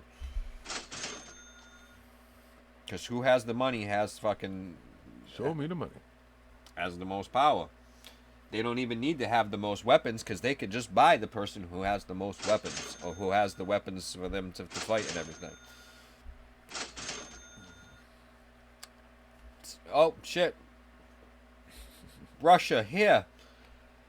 Boom. Everything you need. Blow them up. Oh, cool, thanks. Oh, no. Oh, no. Oh, Russia. I don't like the way you looked at me last week. USA, everything you need. Blow them up. Help a brother out. Oh, no, you guys don't want that to happen, so this is the way shit's going to go down. I don't know. It's just a fucking theory I'm working on. Because, again, you follow the money. Who has the most fucking money has the most influence. Again, a lot of these billionaires and stuff like that and people that are up there, they are some of them people that are at these meetings and stuff and influence and stuff. But at the top, who the fuck is the one at the top? Who the fuck has the most money? Because that's what it comes down into these dick fucking swinging contests, too. Big bank take little bank, son. Know what I mean? First you get the money, then you get the motherfucking power, then you get the motherfucking respect. Money, power, respect. What it be like? Man, that's the way it goes, folks. North Korea don't have money. Iran does. Syria did. Syria did have money. Most of that money's moved to other places where they can have it and stuff now. But North Korea doesn't have the money and everything that you would think, because even with all the sanctions and stuff, North Korea would have way more stuff in North Korea than it does to show off and everything if it had more money. It uses up. What the fuck we got? It uses every penny that it fucking can possibly get in use and stuff. Like North Korea, people are like, oh, there's no bank and everything. We just don't like fucking North Korea because that fucking crazy little dude over there fuck with nukes and shit. They are just a crazy family and stuff. And the money, again, the way they treat their Rocket family, and Man. they use all their money just to show off and fucking do everything that they fucking do. Is just fucking absolutely ridiculous. But they do have some money and stuff, but like I said, it's not fucking anything compared to what is in the Middle fucking East. Because it's hard for them to get money like that. So. Last blunt smoked. Last blunt has been smoked. We There you about to go, get out of everybody. here. Look into some of that. Yes. We out. You never know, we might pop on. Follow the money. Subscribe, like, please. If you didn't like, if you're not a subscriber, subscribe. Be back next week, but you never know when we might pop on. We might be talking about. I'm sorry we didn't get to play any music for you tonight, but there'll be another day for that. Maybe another time. But we out. Peace and love. Until next week. Tell a friend, be a friend. It's all on YouTube if you want Yeah. to listen. Somebody to loved my hashtags. What was it? What was my hashtags? I don't even know what the fuck they were, but someone loved my hashtags about his fucking music. Oh, songs in the key of no. That's what it was. Yeah. Songs in the key of no. Thank you Hashtag. everybody for watching. We out. We out of here. Peace and love. Peace and love.